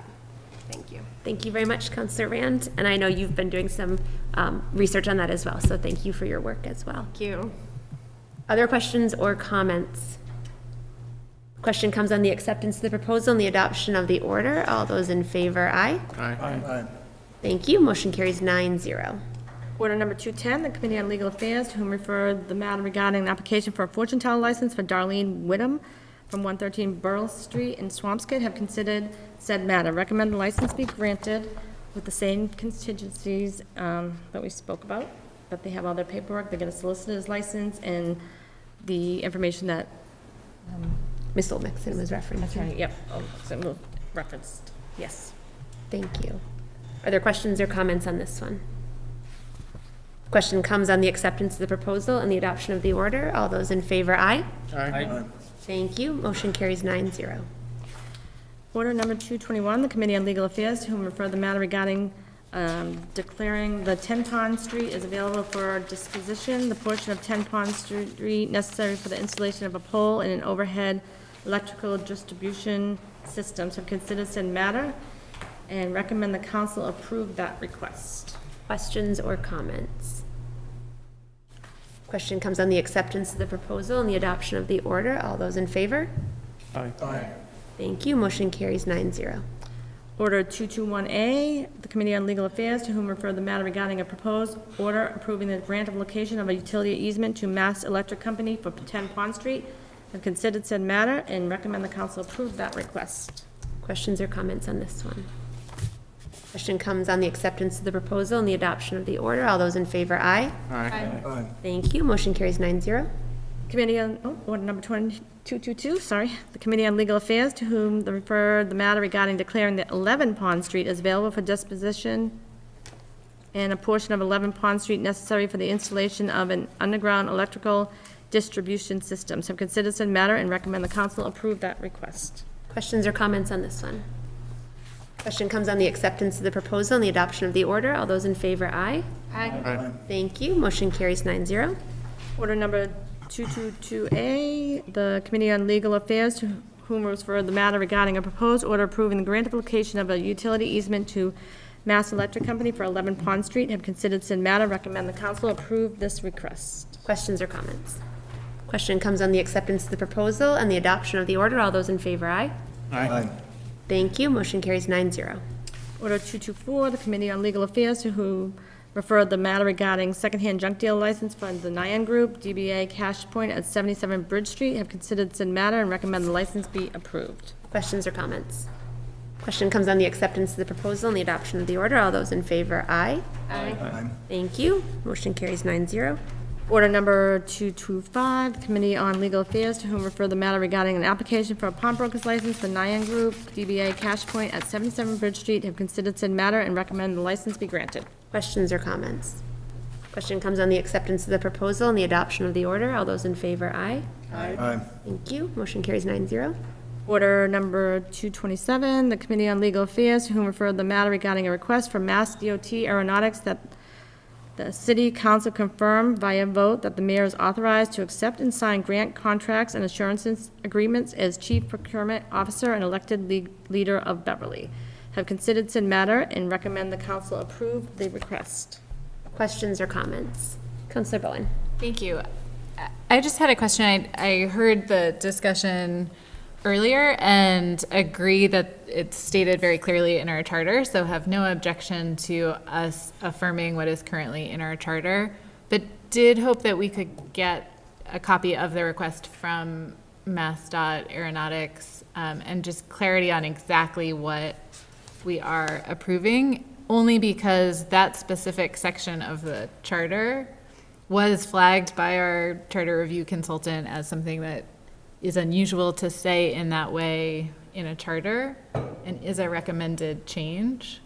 So while it is what it is now and the principle behind what we're affirming, that the mayor has the authority to enter into contracts for the city, none of that is under dispute, but the specific language is just sort of an area that was up for discussion. And this request is an unusual request, so to not have the specific language of that request to vote on just made me a little nervous in terms of I wouldn't want us to vote on something that superseded. I mean, it couldn't supersede charter language, but superseded sort of a broader conversation. So just wanted some clarity on the, like, very specifically, what are we voting in response to and what specific language are we voting on? Thank you, Councillor. Solicitor Williams. I will just say, thank you if I may speak. You may. That we completely disagree with their point of view that city council approval was needed. And we went round and round and round for 3 months. And they really couldn't give us a great response or anything that was terribly persuasive. And finally, we just said, we need to get this done and we'll ask the city council for approval. Ms. Old-Mixon can go through her emails, and if there is a specific request that outlines the exact language, she can give it to you. Okay. But just to be clear, we disagree with their point of view. And it's not something that we've ever had to do before either, so. And just for clarity, Solicitor Williams, the point of view that you disagree with is MassDOT Aeronautics. Yes. Thank you. That's how I took it. I just thought it'd be good for us all to make sure that I wasn't assuming what you meant. I was not disagreeing with Counselor Bowen, if that's what you were saying. No, I was 99.99% confident I knew who you were disagreeing with. But in case there was any question, I thought we would all clear that up. Counselor St. Hilaire. So in order 227, there are a couple grants that this is referencing to the Beverly Regional Airport, 3 grants that were awarded in the spring. What is the status of those grants? Have we not been able to accept them because of this issue? Our city director of grants, Catherine Barrett, making her way to the podium. Thank you. That's an excellent question, Councillor St. Hilaire. So those grants were actually awarded in May, and since May, we've been going back and forth over the grant assurances. The council's actually already accepted and approved the grants. And so we've already accepted them. I think, they've asked us to provide a legislative vote that the charter confirms that the mayor can enter into contracts. And it's an unusual request. We've done 500 grants in my 5 years here, and we've never had a request like that. But we certainly don't want to jeopardize any future grants from Mass DOT Aeronautics for the airport, because a lot of the grants that they provide, for example, the fencing grant, is legally required by the FAA. So we certainly wouldn't want the airport to be shut down because we're not doing these projects and we don't want to lose funding for them. So again, as Solicitor Williams said, we've been going round and round with Mass DOT Aeronautics since May. So we finally just said we'll have the legislative body take a vote, and we'll attach the charter that's been certified by the clerk, the charter documentation, and hopefully that'll be it. Councilor St. Hilaire. And I guess, just given the unusual nature of the request, do we know if there's more to this? I mean, why all of a sudden are we getting a request to confirm that language? It seems really odd. They have had some change in staffing, so I'm not sure what's going on with that particular agency. We do have 2 other grants that ask us for the charter verbiage and it to be certified by the clerk, and those 2 grants are for the Parks and Recreation Department. They're the Park Grant and the Land and Water Conservation Grant. But again, out of probably 500 grants over 5 years, there's, very few grants that ask for that documentation. It's understood that our chief executive can enter into contracts on behalf of the city. Thank you. Thank you, Counselor. Any other questions or comments from counselors?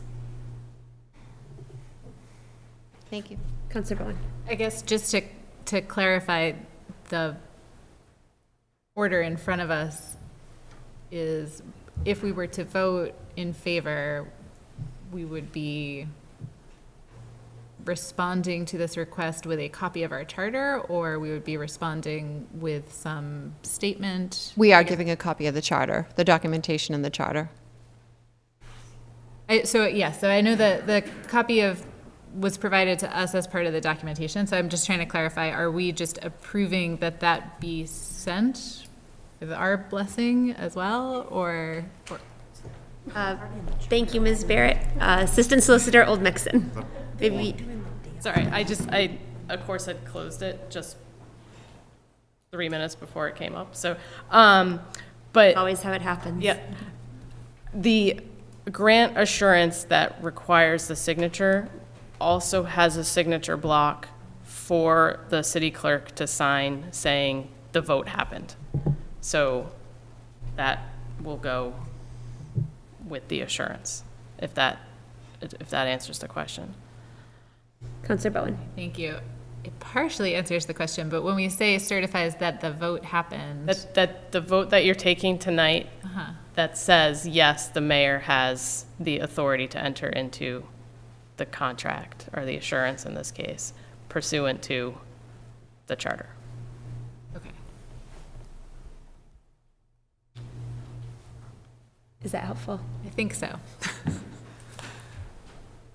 Are you raising your hand or just No, I helping was me? just Thank you, signaling. Counselor Feldman. So if I understand this correctly, the piece of paper that will be signed based on this vote is an excerpt of a document that already exists, just affirming that we know that?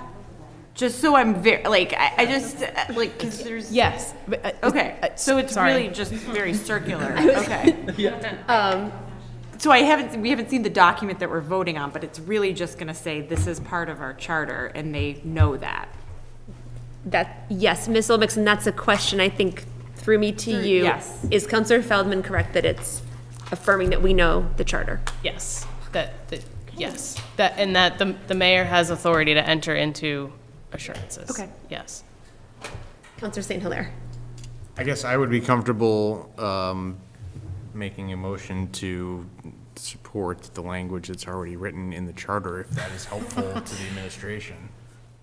Is there a second on Counselor St. Hilaire's motion to support the Second. language of the charter? Second. All those in favor? Thank you. Does that meet the need? Yeah, is that?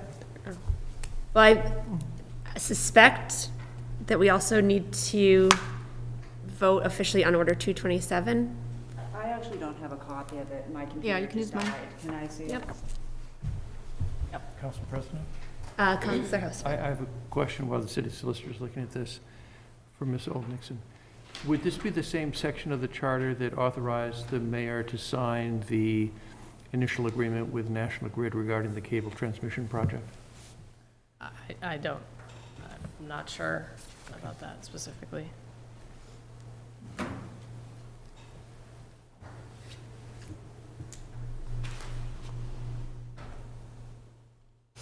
So may I? You may. Yes, So, thank you. The letter from our Director of Grants, Ms. Barrett, states, "The Mass Department of Transportation Aeronautics has requested that the legislative body confirm via vote by the City Council that the mayor is authorized to accept and sign grant contracts and assurance agreements as the Chief Procurement Officer and elected leader of the City of Beverly." So they're asking the City Council to confirm that our charter says what it says in Section 3.2. Hence, the long conversation we've been having with them, and sort of, the body itself is sort of scratching, your collective heads, it seems like, wondering what you're being asked to do. The vote that we just took that Counselor St. Hilaire motioned, in your view, is that sufficient for what they're asking? Or should we entertain a motion to specifically use this wording? So the language in the charter says the mayor shall be the chief procurement officer for the city responsible for buying, purchasing, renting, leasing, or otherwise acquiring all supplies and services for all departments and all activities of the city, and including all functions that pertain to the obtaining of a supply or a service, including description of requirements, selection, and solicitation of sources. Goes on and on and on, but to me, and then it says, and all phases of contract administration. To me, that meets what they're asking. It's what's in our charter, so I have no problem supporting that. I think that's fine. Okay, thank you. So we took that vote, we affirmed it 9-0. Okay. Yes. So with Order 227 itself, do we need to vote to receive and place Order 227 on file?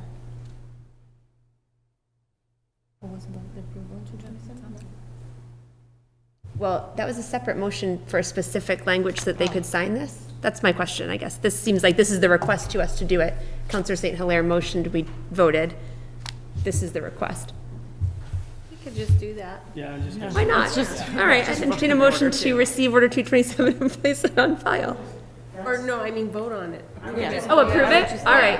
Let's just vote on it. Oh, sorry. The reason I asked the question is we will have a vote on September 27th about whether that language stays in the charter as written or not, because there are all sorts of questions around whether it's already implied, whether the chief procurement officer role can be delegated and how. And so if we can avoid saying more than is in the charter, I would like to, and that's partially why I was asking if there was if there was more detail in the request from Mass DOT to require something beyond that, but I'm very comfortable with a vote that says, we understand this is what's in the charter, and agree that's what it says currently. If we can keep it clean like that.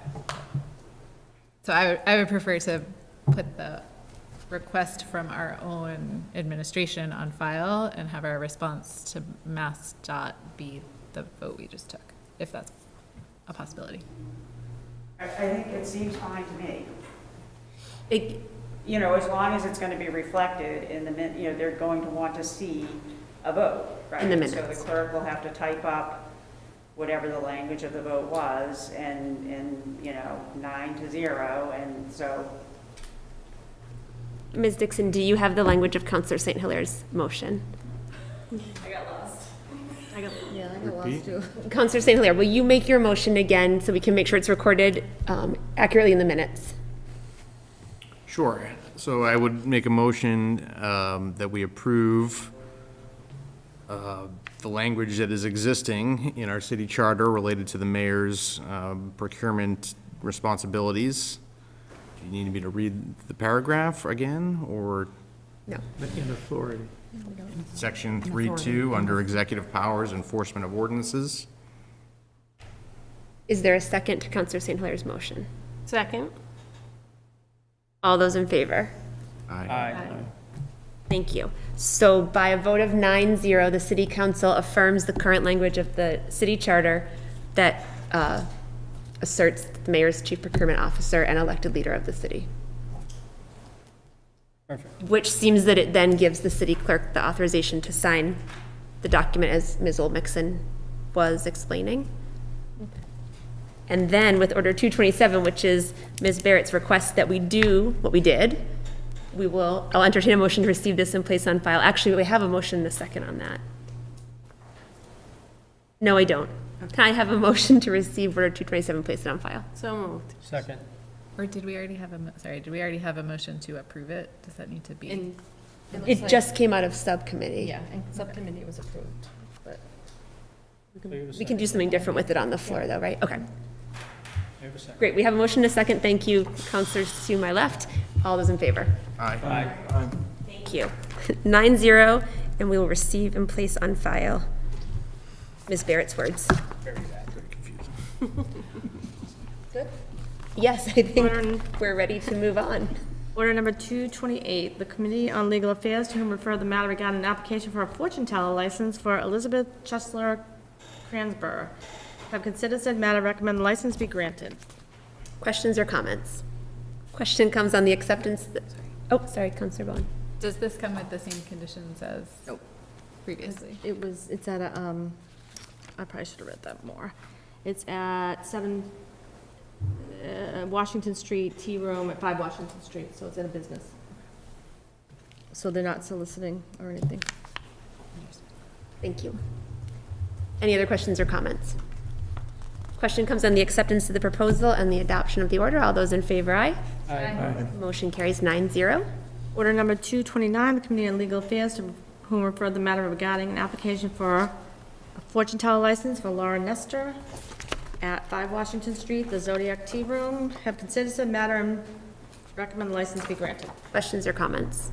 Question comes on the acceptance of the proposal and the adoption of the order. All those in favor, aye? Aye. Thank you. Motion carries 9-0. And I just want to mention, I know some of the folks associated with that business have been with us all night, and so thank you for your patience and for being here with us through the whole process. Thank you. Now you can go home. And now you can, that's true, and now you can go home, says Ms. Gunn. You're free to go. Thank you very much.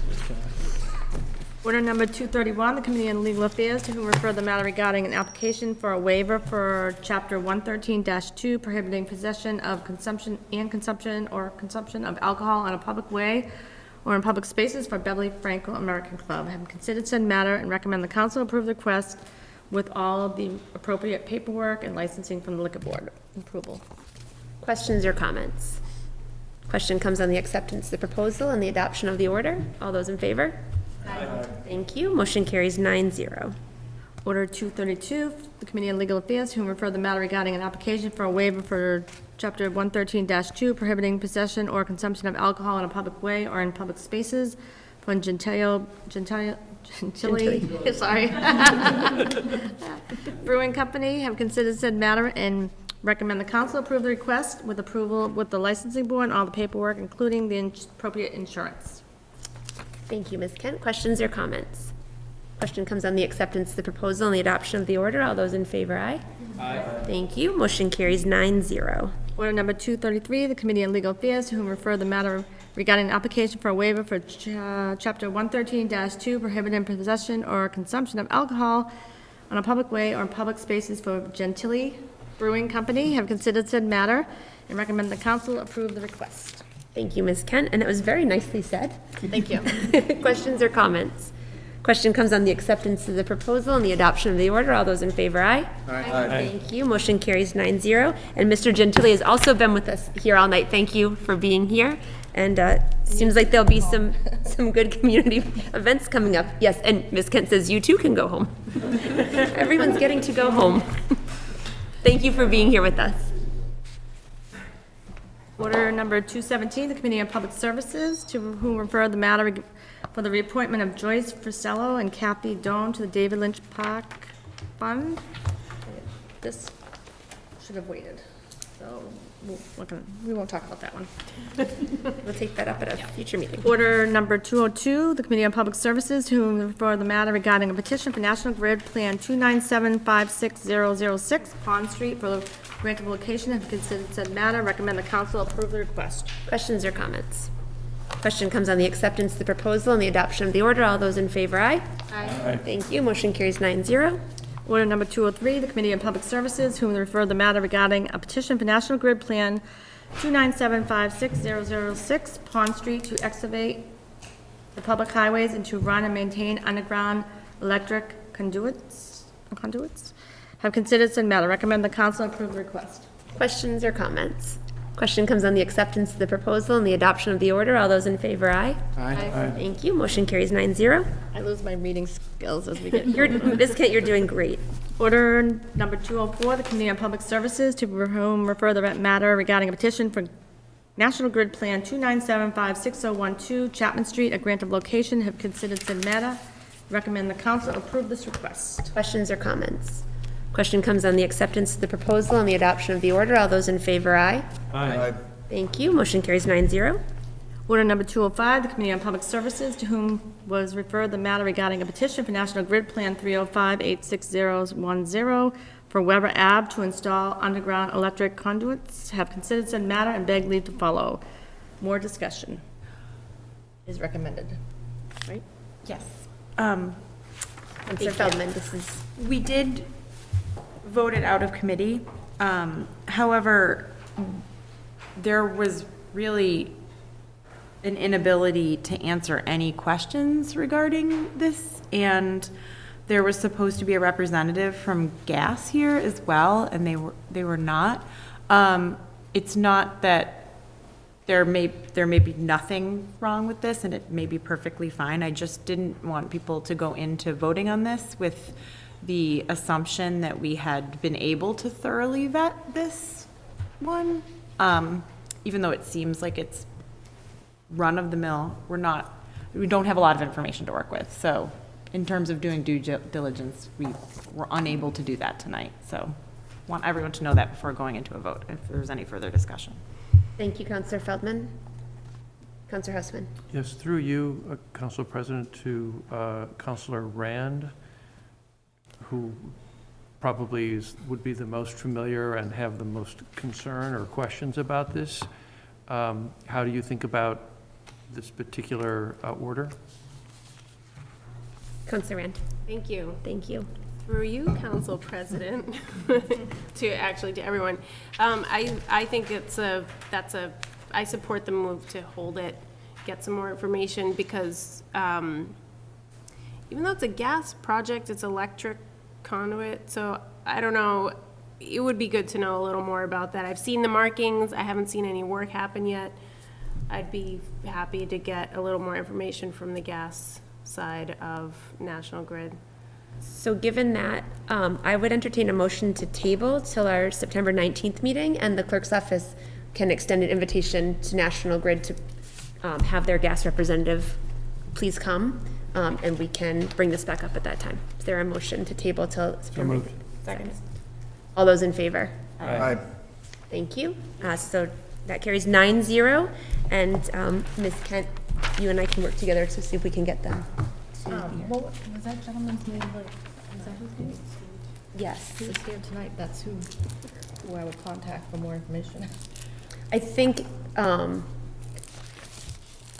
if my memory serves, Councillor Bowen had a conversation earlier this summer where it seemed like National Grid had two different sides. Yeah. Right. And coming to you next, on Monday, the other side's coming with and it's somebody different. So that's why I'm confused, because this is my contact for this one. So I was gonna say I'll ask. tomorrow, Yeah. yeah, you and I can work together on that, and we'll see if we can get someone from the gas side of their business. Councillor Crowley. So I think the biggest confusion is the gentleman that was here tonight really couldn't help us get there, so if that's the same one you're gonna get a hold of.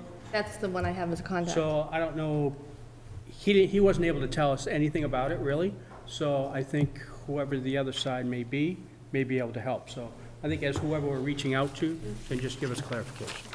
Solicitor Williams, I see that you're at the microphone. Welcome to invite whoever you would like to your meetings. 205 explicitly is asking for a grant of location to install underground electric conduits. Right. So I don't see anything about gas in here. I think- Which doesn't mean you don't have concerns about gas. I'm just pointing out that the actual request is for electric conduits. I appreciate that, and that matches my reading of it. I think that the concern, if I am interpreting my fellow councilors correctly, the representative here tonight opened the door, I think, to that by saying it's electrical service for the gas side of their business. Right. So servicing their own need is how it sounded. Councilor Feldman. Yes, if I may, he explained that it was the gas side that had requested the electric have this to service their gas. It was called not a junction box, but it was. Regulator. A regulator. It was called a gas regulator, so it's an electric component that works with the gas. But that meant that they were just acting at the behest of the gas company. So it didn't, he could not answer the questions of why they needed it, so that's why. Thank you. So we will, Ms. Kent, we'll work together to see if we can have some of this information or someone here who can answer this for us, and we will take this up again on September 19th. Thank you. 1 week from tonight. Are there any other reminders? Actually, I will say, I just sort of tipped my hand to it, but our next regular meeting is coming up 1 week from tonight, September 19th at 7:00 p.m. That is a regular meeting. We have back-to-back regular meetings because this meeting tonight is a second Monday as opposed to a first, and that is because we had a state primary at the beginning of the month, and so huge thanks go. We said this on our special meeting last week, but it was very brief and not a lot of audience for it, and so I will just repeat my word of thanks, and I think on behalf of all of us, to our clerk's office, Ms. Kent, Ms. Dixon, and their whole team for the work that it takes to go into running our elections and running them smoothly and well. And so our state primary happened, and so we're meeting this week and next. And the clerk's office will continue to be hard at work because we have the general election coming up in November. But thank you, Ms. Kent, Ms. Dixon, to you and your team. I know it's a lot, and you're doing that as you're also doing vital records and all of the other public-facing work that you do. So we thank you for that. And I will also remind us all that we will also have a chance to take up the city charter review and complete our work on that at a special meeting on September 27th at 7 p.m. Are there other reminders or information that anyone had wanted to share before we conclude? All right. Well, thank you again to members of the mayor's team who are here with us tonight, particularly those who are still here with us tonight. Ms. Barrett, Chief O'Connor, Solicitor Williams, Assistant Solicitor Old Mixon, thank you for hanging in with us the whole time. Thank you to Kim in the booth and BevCam for making sure our meetings are available online and on cable to members of the public. Thank you to other members of the public and community members who are here with us at different points throughout the evening. It's always really important to have all of that participation and hear so many voices. With that, I would entertain a motion to adjourn. So moved.